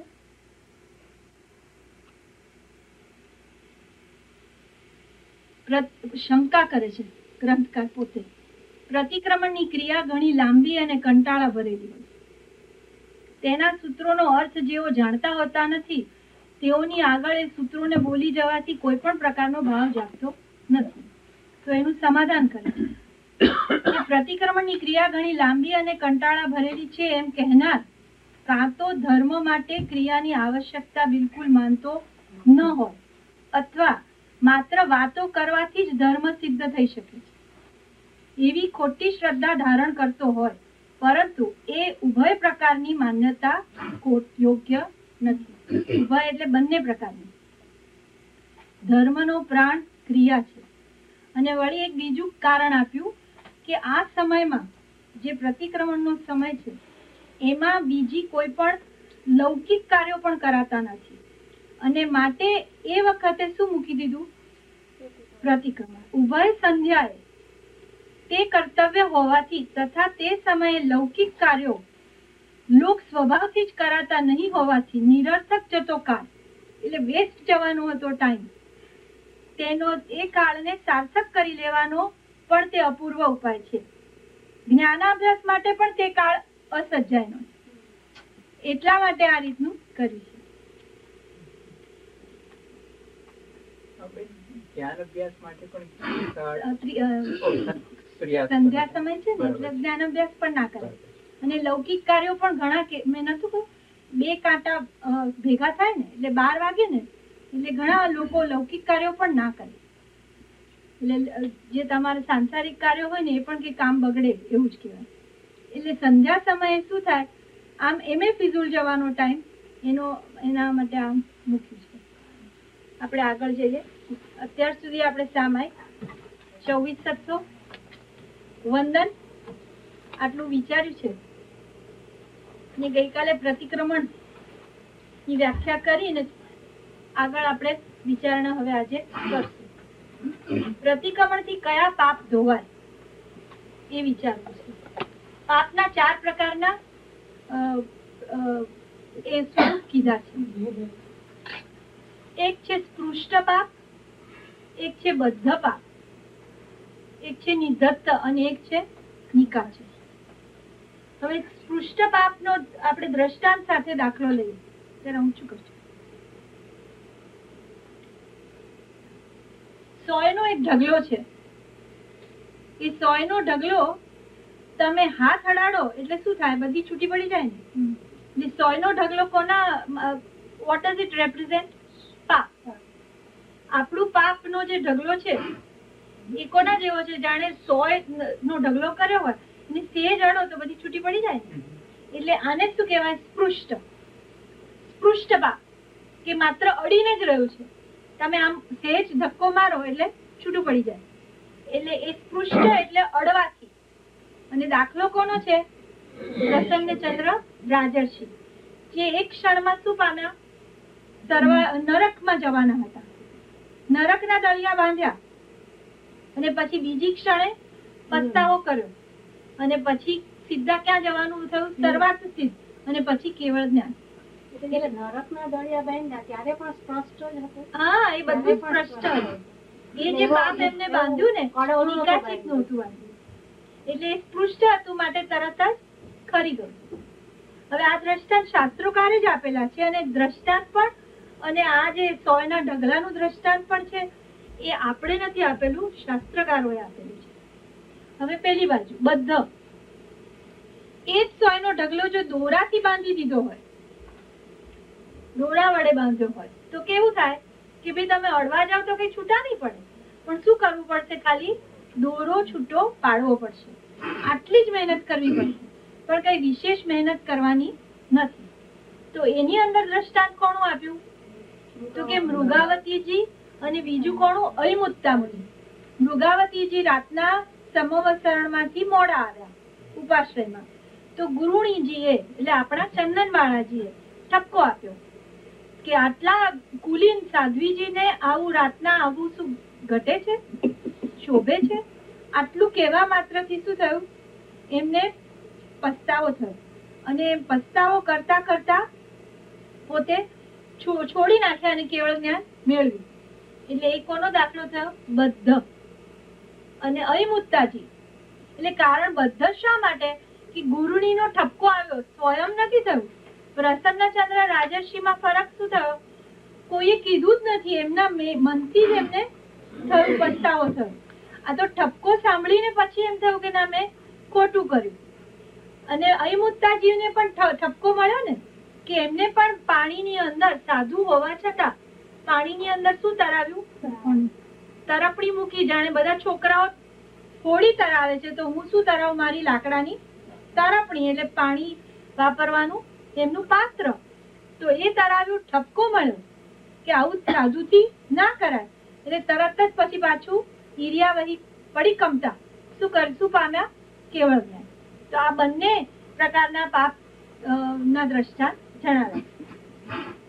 હવે નિધત તો કોને કહેવાય? તો કે ઘણા કાળથી બાંધેલી છે આવી સોયો દોરાથી. એના લીધે હવે શું થયું છે? એ બધી સોય કેવી થઈ ગઈ છે? કટાઈ ગઈ છે. હવે કટાઈ ગયેલી સોય, એક તો દોરો પણ છૂટતો નથી. એટલે દોરો પણ માટે આપણે કંઈક શું લેવું પડશે? તીક્ષ્ણ ઓજાર લેવું પડશે. તો જ એને આપણે દોરાને કાપીને કરવો પડશે. છોડીને તો નીકળે એમ છે નહીં. હવે દોરાના મજબૂત સમજો, પેલા કાથીના દોરડા હોય, બધે કાથીના દોરડા હોય સમજો માનો, તો પણ કાથીનું દોરડું તરતનું હોય તો છોડી શકાય. અને ઘણા વખતનું બાંધેલું હોય અને એવું મજબૂત બાંધ્યું હોય તો કે કઈક તીક્ષ્ણ વસ્તુ લીધા વગર છૂટે નહીં. તો એ છોડવાનું છે. ઉપરાંત બધી સોળ ચોટી ગઈ છે એટલે વળી પાછું કઈક બીજું તેલ લેવું પડશે. તેલની અંદર પલાળવી પડશે સોયો, પછી એ બધી છૂટી પડશે. એટલે આવી રીતે વિશેષ પ્રયત્નથી જે આપણા કર્મો છૂટે એવા પાપને શું કીધું? તો કે નિધર. હવે આ એટલે કોનો દાખલો છે? સિદ્ધસેન દિવાકર સુરીજી. એમને એવો વિચાર કર્યો કે જેમ ભાઈઓ બોલે છે ને નમો જે સૂત્ર બોલે છે, એ સૂત્ર કેવું સંસ્કૃતમાં છે, એવી રીતે એમને શું વિચાર્યું? ગણધર ભગવંતોએ બનાવેલા જેટલા પણ આપણા 2 પ્રતિક્રમણના સૂત્રો છે, પંચેન્દ્રિય સૂત્રથી માંડીને, તો એ બધા સૂત્રોને આપણે શું કરીએ? સંસ્કૃતમાં કરીએ. આવો ખાલી શું કર્યો છે? વિચાર. અને આવીને ગુરુને પૂછ્યું છે.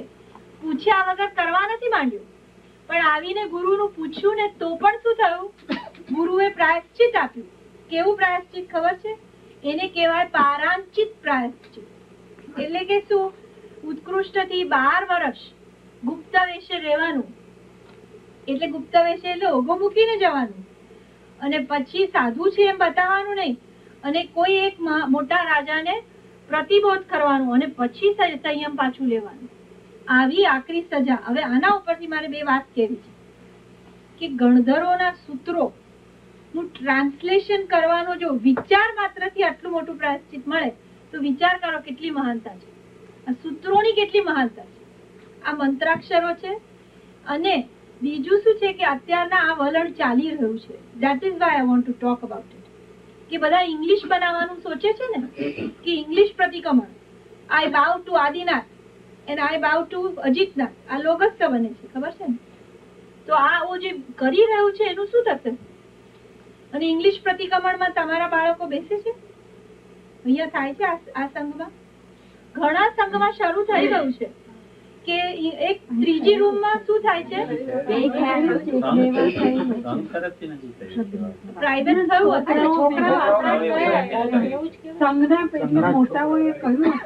એટલે આને ખાસ ડી પ્રમોટ કરજો. મારું શું કેવું છે કે આવી વસ્તુ જો થતું હોય તો એને ખાસ તમારા સંતાનોને તો વાળી જ લેવાના, કે ના આપણે આમાં સમજણ પડે કે ના પડે, you have to seat through this. અને આપણે કહ્યું ને એને અમુક પોસ્ચર્સ બતાવી દેવાના. જો બેટા આમ જ બેસ છે, એ આમ જ ઉભો રહે છે, કે બાહ્ય વસ્તુઓ આપણી બરોબર કરી લઈએ ને તો we get points on that. ખ્યાલ આવે હું શું કહું છું? જે નથી થતું એ ન કરીએ, પણ જે બહારની વસ્તુઓ છે બધા ઉપકરણો બરાબર આપવાના. કેમ ઉભા રહેવું, કેમ બેસવું, ક્યારે ક્યારે નમસ્કાર કરવું, ક્યાં શિવ નમન કરવું, એવું થોડું ઘણું પણ આપીને બેસાડ્યો હોય તો બહારનામાં તો પોઈન્ટ્સ મળી જાય. તો આ સિદ્ધસેન દિવાકર સુરીજીને આવું પ્રાયશ્ચિત એટલે આલોચના. લગભગ મોટા મોટા સંખ્યામાં તો બધા સૂત્રોનું ઇંગ્લિશ ટ્રાન્સલેશન કરે છે, કેલિફોર્નિયામાં અને બોસ્ટન ને બધે. બહુ જ ખોટું છે. એટલું લોગસ નહીં, આ લોકો પ્રતિક્રમણ ઇંગ્લિશ હા, એટલે પાઠશાળા જે કરે ને બહુ જ ખોટું એમાં છે. બધું એ શીખડાવે. એમાં મને ખબર છે આ કોણ વ્યક્તિએ શરૂ કર્યું છે. આઈ જસ્ટ સે ગોડ બ્લેસ હિમ, કે એ બધું નથી ઉચિત થઈ ગયું. હવે તમે છે ને Jews છે ને, એ પૂછવું છે કે સૂત્રને જ્યારે સિદ્ધસેનજી દિવાકરજી વાત કરી ત્યારે એમને એનું બરાબર અર્થ પ્રમાણે પ્રાકૃતમાંથી સંસ્કૃત કરવાની વાત કરી. બરાબર. એનું એ જાણીને સૂત્રને એ સૂત્ર છે એ તરીકે જ આપવાનું કે આ હા. પંચેન્દ્રિય છે રીતે એ પણ ભાષાંતર કરવું એનો અર્થ સમજાવો. એવી રીતે દાખલા તરીકે આપણા બધા જે સૂત્રો છે એનો ગુજરાતીમાં અર્થ તો છે જ, હા છે. તો એવી રીતે ઇંગ્લિશમાં કોઈ અર્થ કરે તો વાંધો નથી. તો વાંધો નથી. પણ એની પણ એ પ્રતિક્રમણમાં પણ આ ઇંગ્લિશ ઇંગ્લિશ જ લોગસ બોલે. છે, આ ઇંગ્લિશ એ લોકો લોગસ છે એવું ના આપણે કહેવાય. ગુજરાતીનું પણ પ્રતિક્રમણ કરીએ છીએ. લોગસનો અંગ્રેજીમાં અર્થ કરીને કોઈ આપે તો એ બરાબર કે નહીં? એનો કોઈ વાંધો નથી. હા, એટલે એ ચોખવટ, કારણ કે અને અમુક તે જણા છતાં અર્થ- હું તમને કહું હમ. કે when we lose the language we lose the culture. એ વાત સાચી છે. ના, આપે જે કહ્યું ને એ બરોબર છે. તો when you lose the language, જેમ આપણા પેલી હિબ્રુ લેંગ્વેજ શીખવા નથી જતા જ્યુ, એ લોકોનું કોઈ ટ્રાન્સલેશન મળતું નથી, ખબર છે તમને? they have to learn it. હવે આપણે આ ગયા છીએ મોડમાં, ઇંગ્લિશ મોડમાં, તો fine, let us stop here. પણ પ્રતિક્રમણ ઇંગ્લિશમાં કરશું તો કાલે ફ્રેન્ચમાં કરશું. પ્રતિક્રમણ કરવાનું નહીં, પણ ઇંગ્લિશમાં કોઈ અર્થ સમજાવે તે દોષમાં હા, પડે એટલે મેં કહ્યું ને એમાં વાંધો નથી. નથી. નથી વાંધો. હા, આજે આપ સંસ્કૃત ભાષા કરતા બધું જોડી ખરું ને. ના, આપણા જો આપણે 11 અંગના પહેલે દિવસે વાત કરેલી કે 11 અંગ શેમાં હતા? પ્રાકૃતમાં. અને 12મું અંગ શેમાં હતું? સંસ્કૃતમાં હતું. પ્રાકૃત ભાષા સંસ્કૃત ભાષા કરતા બધું જોડી બધું. ના ના, both of the same time. ઋષભદેવના વખતમાં સંસ્કૃત બોલાતું હશે ત્યારે સંસ્કૃતમાં ન થાય. ના ના ના, આ આપણા 11 અંગ દર વખતે દ્વાદશાંગી રચાય અને દર વખતે તો 11 અંગ પ્રાકૃતમાં હોય અને 12મું અંગ સંસ્કૃતમાં હોય. અને પણ એ વખતે the spoken language, you know the spoken language all over was પ્રાકૃત. પછી as time went, બ્રાહ્મણોએ સંસ્કૃત શરૂ કરી. And that became the language of the literate. You know what I mean?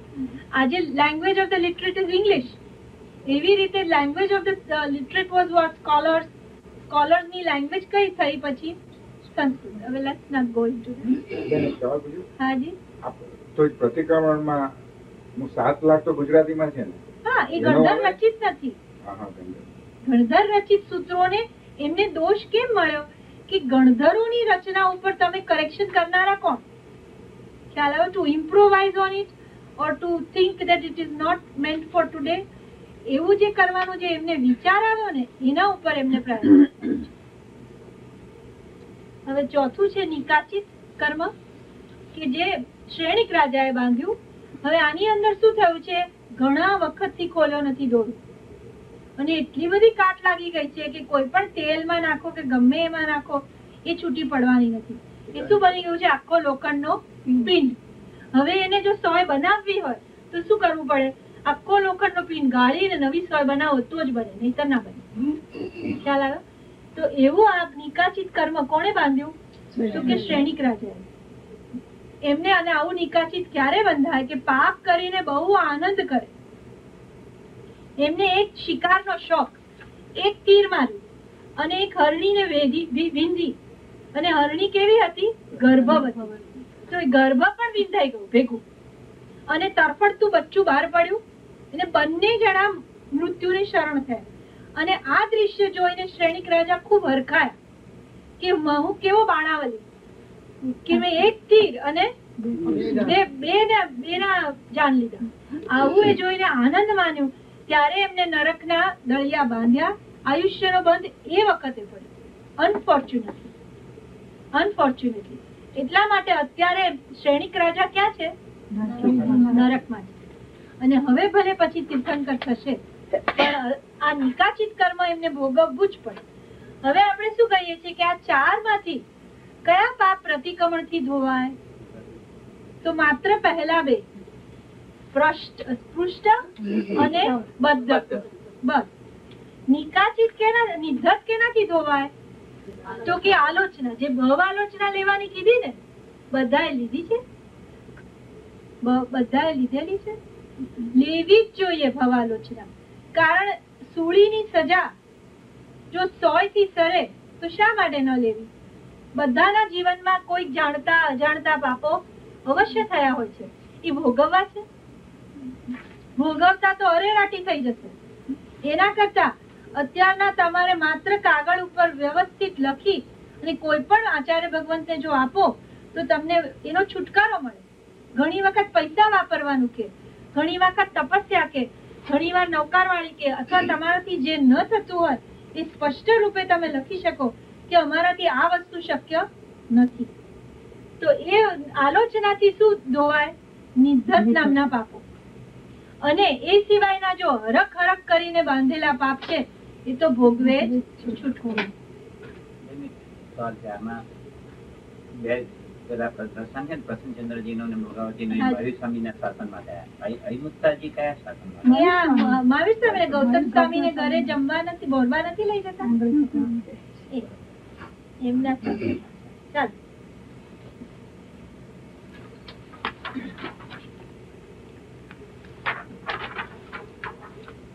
હવે પ્રતિક્રમણનો સમય. પ્રતિક્રમણ કયા ટાઈમે કરવાનું? એમાં મૂળ વિધિ પણ છે અને અપવાદ વિધિ પણ છે. મીનિંગ કઈ કારણ હોય તો ફેરફાર કરવાનો, બાકી કારણ ન હોય તો કયો ટાઈમ હોવો જોઈએ એમ. તો મૂળ વિધિ એટલે એનું નામ છે ઉત્સર્ગ. ધ વર્ડ યુઝડ ઇઝ ઉત્સર્ગ. એટલે રાય પ્રતિક્રમણ સૂર્યોદય પહેલા થઈ જવું જોઈએ. અને એના પછી સાધુના 10 પડી લેહણા થાય. એ આપણે કરવાના નથી એટલે અહીંયા લખ્યું નથી, પણ એવું લખ્યું છે કે રાય પ્રતિક્રમણ થાય પછી 10 પડી લેહણા થાય પછી સૂર્યોદય થાય. એટલે ઇન શોર્ટ આપણા માટે શું સમજવાનું? સૂર્યોદય પહેલા રાય પ્રતિક્રમણ થઈ જવું. દેવસીય પ્રતિક્રમણમાં શું છે કે સૂર્યાસ્ત સમય બરોબર વંદિતું શરૂ થવું જોઈએ. આ રીતે મૂળ વિધિ છે. હવે અપવાદ વિધિ. અપવાદ વિધિમાં શું કીધું? 2 મત છે. એક મત અને બીજો યોગશાસ્ત્રનો મત. પહેલા મત પ્રમાણે શું છે કે રાતનું પ્રતિક્રમણ અડધી રાતના એટલે રાતના 12 વાગ્યાથી તે દિવસના 1 પ્રહર એટલે 3 કલાક, સૂર્યોદય 6 વાગે હોય તો 9 વાગ્યા સુધી થાય, એવો એક મત છે. અને બીજો મત અને એક મિનિટ, બીજો મત સાથે જ જોઈ લઈએ રાયનો. રાતના 12 વાગ્યાથી બપોરના 12 સુધી ફરક ખ્યાલ આવ્યો?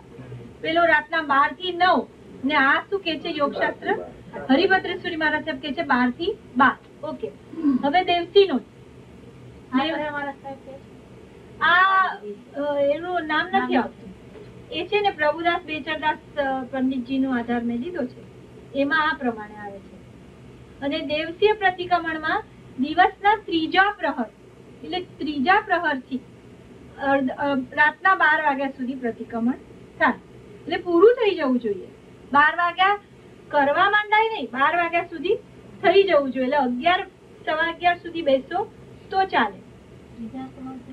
ત્રીજો પ્રહર એટલે લગભગ બપોરના થાય ના, 4 પ્રહર હોય ને એટલે બરોબર પૂરી મઠ, બરોબર ને? એટલે લગભગ 1 વાગે પૂરી મઠ. તમારું 14 કલાકનો દિવસ હોય તો 7 કલાક, 6 થી 7 13 કલાક એટલે 1 વાગે આવે ને. આજે નહીં ખ્યાલ. 12 કલાકનો દિવસ હોય તો 12 વાગે પૂરી મઠ એટલે અડધું થયું ને. એટલે ત્રીજો પ્રહર, દિવસના 4 પ્રહર છે એટલે ડિવાઇડેડ ઇન્ટુ 2 પાર્ટ. ત્રીજા પ્રહરે કરાય એટલે શું થયું? ત્રીજા અને ચોથા પ્રહર, બરાબર ને?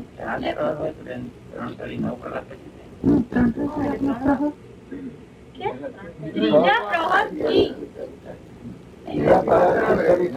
तीसरा प्रहर 6 घंटे बाद शुरू हो जाएगा ना, 12 घंटे के दिन में, ये कह रहे हैं आप? 12 घंटे की, हाँ राइट. ये तीसरे प्रहर के बाद नहीं है, तीसरे प्रहर शुरू होने से आज्ञा तक आपका जो प्रहर पती जाए એટલે તરત સેકન્ડ એન્ડિંગ થર્ડ સ્ટાર્ટિંગ.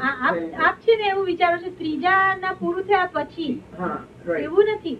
ત્રીજા શરૂ થાય છે, ત્રીજું શરૂ થાય. હવે એ અને આનો મત સરખો છે જુઓ. એટલે આનો લગભગ 12 વાગ્યા થયું, એનો અર્થ લગભગ 12 થયું, 12 થી 12 આ પણ એ જ પ્રમાણે છે. એટલે મતમાં ફરક છે એ જ થયો. આ દિવસીમાં પણ શું કે છે? બપોરના 12 થી રાત્રે 12. એટલે મતાંતર કેટલો થયો? થોડોક જ. Okay, next. હવે પ્રતિક્રમણની વિધિ આપણે જોઈએ કે જે પ્રેક્ટિકલ લાઈફમાં તો જે રાય પ્રતિક્રમણ કરવું હોય તો સવારે 9 વાગ્યા સુધી કરી શકાય. એવું એક મત છે ને બીજું બપોરના 12 સુધી. જો પચખાણ ન પાર્યું હોય તો પાછું બધા પચખાણ પારી લીધું હોય તો પછી ના કરાય પ્રતિક્રમણ. હવે પાણી પી લીધું ને આપણે ધારીએ બ્રશ કરીને હવે હું પ્રતિક્રમણ કરું તો એવું ના થાય. અને આ દેવસી પ્રતિક્રમણ 12 વાગે કરીએ કદાચ હા, તો પછી કાંઈ ખાવાનું નહીં. પછી ના ખવાય. ના, પછી ટીવીઆર નું કરાય ને પ્રતિક્રમણમાં. આપણે પ્રતિક્રમણમાં ટીવીઆર, ચોવિયાર, દુવિયાર. પણ પાણી જ પીવાય. કેમ દુવિયાર એટલે દવા કરાય, બીજું ખવાય ને. ખાવાનું ના, ચોવિયાર જ ના કરવો પડે. અચ્છા ટીવીઆર કરાય. પીવાની છૂટ રખાય. ઉકાળેલું પાણી પીતા હોય તો પાણી પીવાની છૂટ હા, રખાય. એમાં ખવાય નહીં. ના રખાય. ઉકાળેલું પાણી પીતા હોય પ્રતિક્રમણ અને પછી પ્રતિક્રમણ પછી એક વાર છૂટ રખાય. દિવ્યાનું પછાણ લેવાય. ચોવિયાનું જ લેવું પડે ને તો. બને ત્યાં સુધી.